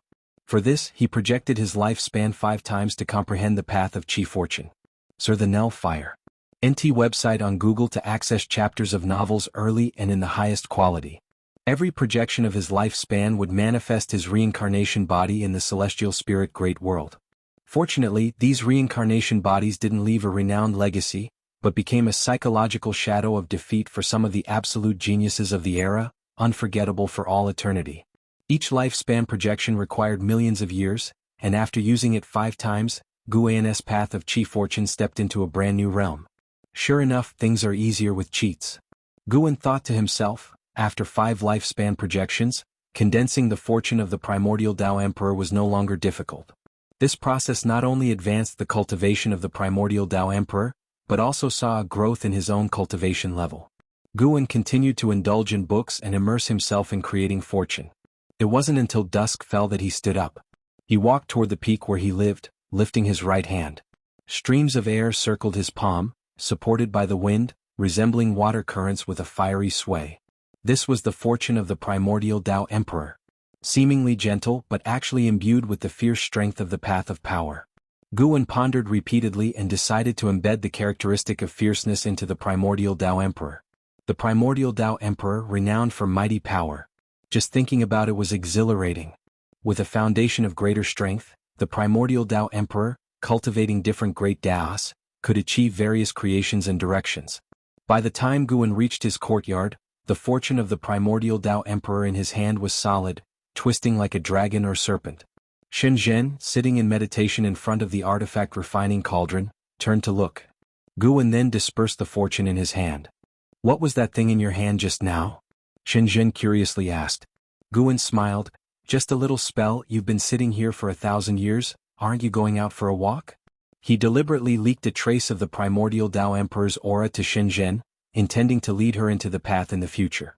Lately, Shenzhen encountered a bottleneck in comprehending the path of cause and effect, not even venturing into the mountains and rivers, but sitting in meditation in front of the artifact refining cauldron all day. She chose to sit here because there was a Tao treasure containing the path of cause and effect within the artifact refining cauldron. Don't tell me that appropriate relaxation aids enlightenment, I don't believe it anymore. Shenzhen glared at Guan, puffing her cheeks as she spoke. Guan indeed didn't dare say such things again, having met with a bottleneck when creating the Tao before, the discomfort was indeed unbearable, thus he chose to open up a little. After chatting for a while, Guan returned to his house alone. Next, he prepared to contemplate where to place the path of proving the Tao for the primordial Tao Emperor. One couldn't always require coming before him to become the primordial Tao Emperor, that would limit its development too much. The Taoist emperor placing the Emperor Road on the path of the Great Tao was a fine guide. The path of the Great Tao, being the convergence point of the 3,000 Great Taos, had no rules, not even the celestial court couldn't control it, granting cultivators more freedom. He could also position the path of proving the Tao for the primordial Tao Emperor on the path of the Great Tao. Let's call it the Primordial Emperor Road. Adding 2 more words to Emperor Road, making it more appealing. Guan didn't act immediately, choosing to continue projecting his lifespan. This time he intended to enhance the Great Tao of creation. To turn what shouldn't exist into reality, and have it exist for a long time, the Great Tao of creation was most crucial. No creation could be done without the Great Tao of creation. Once again projecting toward the 3,000 great worlds, Guan was already experienced, uninterested in the process, only waiting for the result. Snowflakes flew, covering the vast mountains and rivers of the Chengkuan sect. In a great hall, Yi Qingshan, Lin Chen and other high-ranking leaders of the Chengkuan sect surrounded a remarkably handsome yellow-robed disciple. This person was Yuan Luo, the reincarnation of Chaos Grudge Luo. Today Yuan Luo had proven himself as the world's foremost genius, also the pride of the Chengkuan sect. Did you gain anything from this visit to the Tsangming Profound Sea? Yi Qingshan asked with a stroked beard and a kind face. Having watched Yuan Luo grow up, Yi Qingshan felt Yuan Luo was his greatest pride in life. As for Tian Hao, he was, after all, from the beginningless, while Yuan Luo was entirely cultivated by the Chengkuan sect, unrelated to the beginningless. The others also smiled approvingly at Yuan Luo, becoming more and more satisfied with him. Hearing the hierarch's inquiry, Yuan Luo's face turned grim and he said through gritted teeth, "I was defeated by someone whose cultivation wasn't even higher than mine." The hall fell silent with this statement. If you find any errors, ads pop up, ads redirect, broken links, non-standard content, etc., please let us know reports so we can fix it as soon as possible. Chapter 675. All beings are equal, accepting disciples. How is that possible? Could you have been deceived? Even if they could defeat you, their cultivation level must be higher than yours. Could it be some elder monster in disguise? An elder frowned as he spoke, and his words gained the support of others. They all believed that Yuan Luo couldn't possibly lose to an opponent of the same realm. Yi Qingshan also frowned. He believed that Yuan Luo's judgment wouldn't be wrong. He could sense Yuan Luo's setback, and Yuan Luo had been traversing the world for many years and had indeed lost to elder monsters before. Yuan Luo took a deep breath and said, "I can confirm his cultivation level is not as high as mine, but I am unsure of his origins and do not know his name." The elder's consolation only made him feel worse. He was a proud person who disliked failure, but he disliked even more when others denied his failure. The high-ranking members of the Chengkuan sect listened in silence. As another peerless prodigy emerged, they calmed down and thought it might not be impossible. Especially with Taiqian and the Tao court currently at war, the destiny of heaven and earth evolving, and great powers declaring that the time for an era change in heaven and earth had arrived. In such a season, the birth of beings with greater talent might not be impossible. Moreover, given the boundless vastness of heaven and earth, the Chengkuan sect is but a drop in the ocean. If the Chengkuan sect can give rise to a talent like Yuan Luo, why can't more prosperous places give birth to even stronger talents? Yi Qingshan spoke, "Don't overthink it. When next time, or perhaps I could recommend you go to the beginningless for cultivation?" Upon hearing this, Yuan Luo shook his head and said, "I don't want to go. I just want to rely on myself and I still have a long way to go. If I reach the end and see no hope, then I'll seek other paths." Yi Qingshan didn't insist, but he found it strange in his heart. Yuan Luo's resistance to the beginningless seemed excessive, yet Yuan Luo had never spoken ill of the beginningless. Other elders began to encourage Yuan Luo, hoping he wouldn't be disheartened. Faced with everyone's concern, Yuan Luo accepted each one, appearing very humble. He was arrogant to outsiders, but his reputation within the sect had always been good. This was why the Chengkuan sect was willing to support him at all costs, and his colleagues were proud of him. After chatting for quite a while, Yuan Luo finally took his leave. After he left, the elders finally expressed their true feelings. They found Yuan Luo's defeat inconceivable and even birthed worries because of it. No need to worry, currently in the sect he is not the only world-class talent, and with the beginningless, we will not fall behind in terms of talent, Gu Changxing said. His words gained everyone's approval. Centuries of companionship were enough for them to trust the beginningless. Yi Qingshan followed up, "The world situation is turbulent. Tell the people within the sect to be cautious and avoid entanglements with Taiqian and the Tao court. We cannot support either. Chengkuan sect must follow a path of self-reliance. Whether it be the Taiqian dynasty or the Tao court, behind them are numerous eternal transcendent forces, making them more like allies. The Qingkuan sect's development is not as advanced as theirs, but each step is very solid, and the top level is still composed of their initial members. After receiving the orders, the elders began to discuss the world situation. The Taiqin dynasty's offensive is fierce, nearly reaching the Dao court's mountain gate, causing an uproar throughout the land. People realized the Dao court was no longer the undisputed world ruler, which led many ambitious individuals to start scheming. The Dao court's territory is vast, and its foundations are deep. Even a small piece is enough to make a sect soar. 1,000 years later, Emperor Tianhong returned to the Daoist field of the beginningless. He came immediately to visit Guan. Master, the person you asked me to mentor, he has died. I failed to protect him, please punish me. Emperor Tianhong knelt behind Guan, his expression dejected. An ex-Yin who led the way couldn't move upon hearing these words, standing still to ascertain to whom Emperor Tianhong referred. Guan was inside the pavilion writing a secret manual, his back to Emperor Tianhong, and said, "No matter, dead is dead. I only asked you to teach him, didn't expect you'd spend so many years before returning." That person was the reincarnation of the Tai immortal monarch. Under Emperor Tianhong's guidance, his cultivation progressed rapidly. Unfortunately, he died at the hands of a great power from the Taiqin dynasty. Even Emperor Tianhong couldn't stop it and had to rely on the power of a Dao treasure to protect himself. Having spent so many years together, Emperor Tianhong developed deep feelings for Tai. His heart filled with grief and self-blame. He even hoped Guan would seek revenge for Tai, but he restrained himself, knowing that his master had no obligation to intervene. In his eyes, his master didn't meddle in worldly affairs, only acting when faced with external threats. To the master, all living beings under heaven were of equal standing, and the master wouldn't favor anyone. Tai's death was ultimately a personal vendetta. He insisted on competing with talents from Taiqin for heavenly materials and earthly treasures, resulting in the intervention of the opponent's support. Emperor Tianhong also made a move, but the opponents were numerous and he couldn't prevail. "I didn't expect to mentor for so long and ultimately developed compassion," Emperor Tianhong sighed. Tai was his first disciple, and after spending so much time together, he inevitably became attached. Guan turned to look at him and said, "Cherish the feelings this experience brings you. As for Tai, he will reincarnate." "Really?" I clearly saw him utterly obliterated. Emperor Tianhong's eyes lit up as he asked excitedly. Guan smiled without speaking, leading Emperor Tianhong to speculate it was his doing, engendering feelings of gratitude within him. "Thank you, master." "Thank you, master." Emperor Tianhong began to kowtow, exceedingly joyful. Guan looked at him with a silent sigh. Although he had awakened some memories of the immortal gods, he was still far from becoming a true immortal god. "Go and cultivate. As for Tai, I won't prevent you from encountering him again in the future, but you need not actively seek him now," Guan said. Hearing this, Emperor Tianhong felt even happier, hurriedly thanking Guan, then stood up, bowed to an ex-Yin and vanished from the spot. "Master, could that person called Tai really be the reincarnation of the Tai immortal monarch?" An ex-Yin approached Guan and asked softly. "Yes, it's him. Aren't you afraid they, as two immortal gods, might collude?" "Rest assured they won't."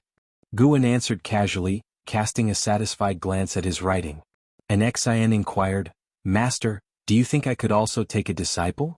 I haven't truly taken a disciple before and want to experience being a master."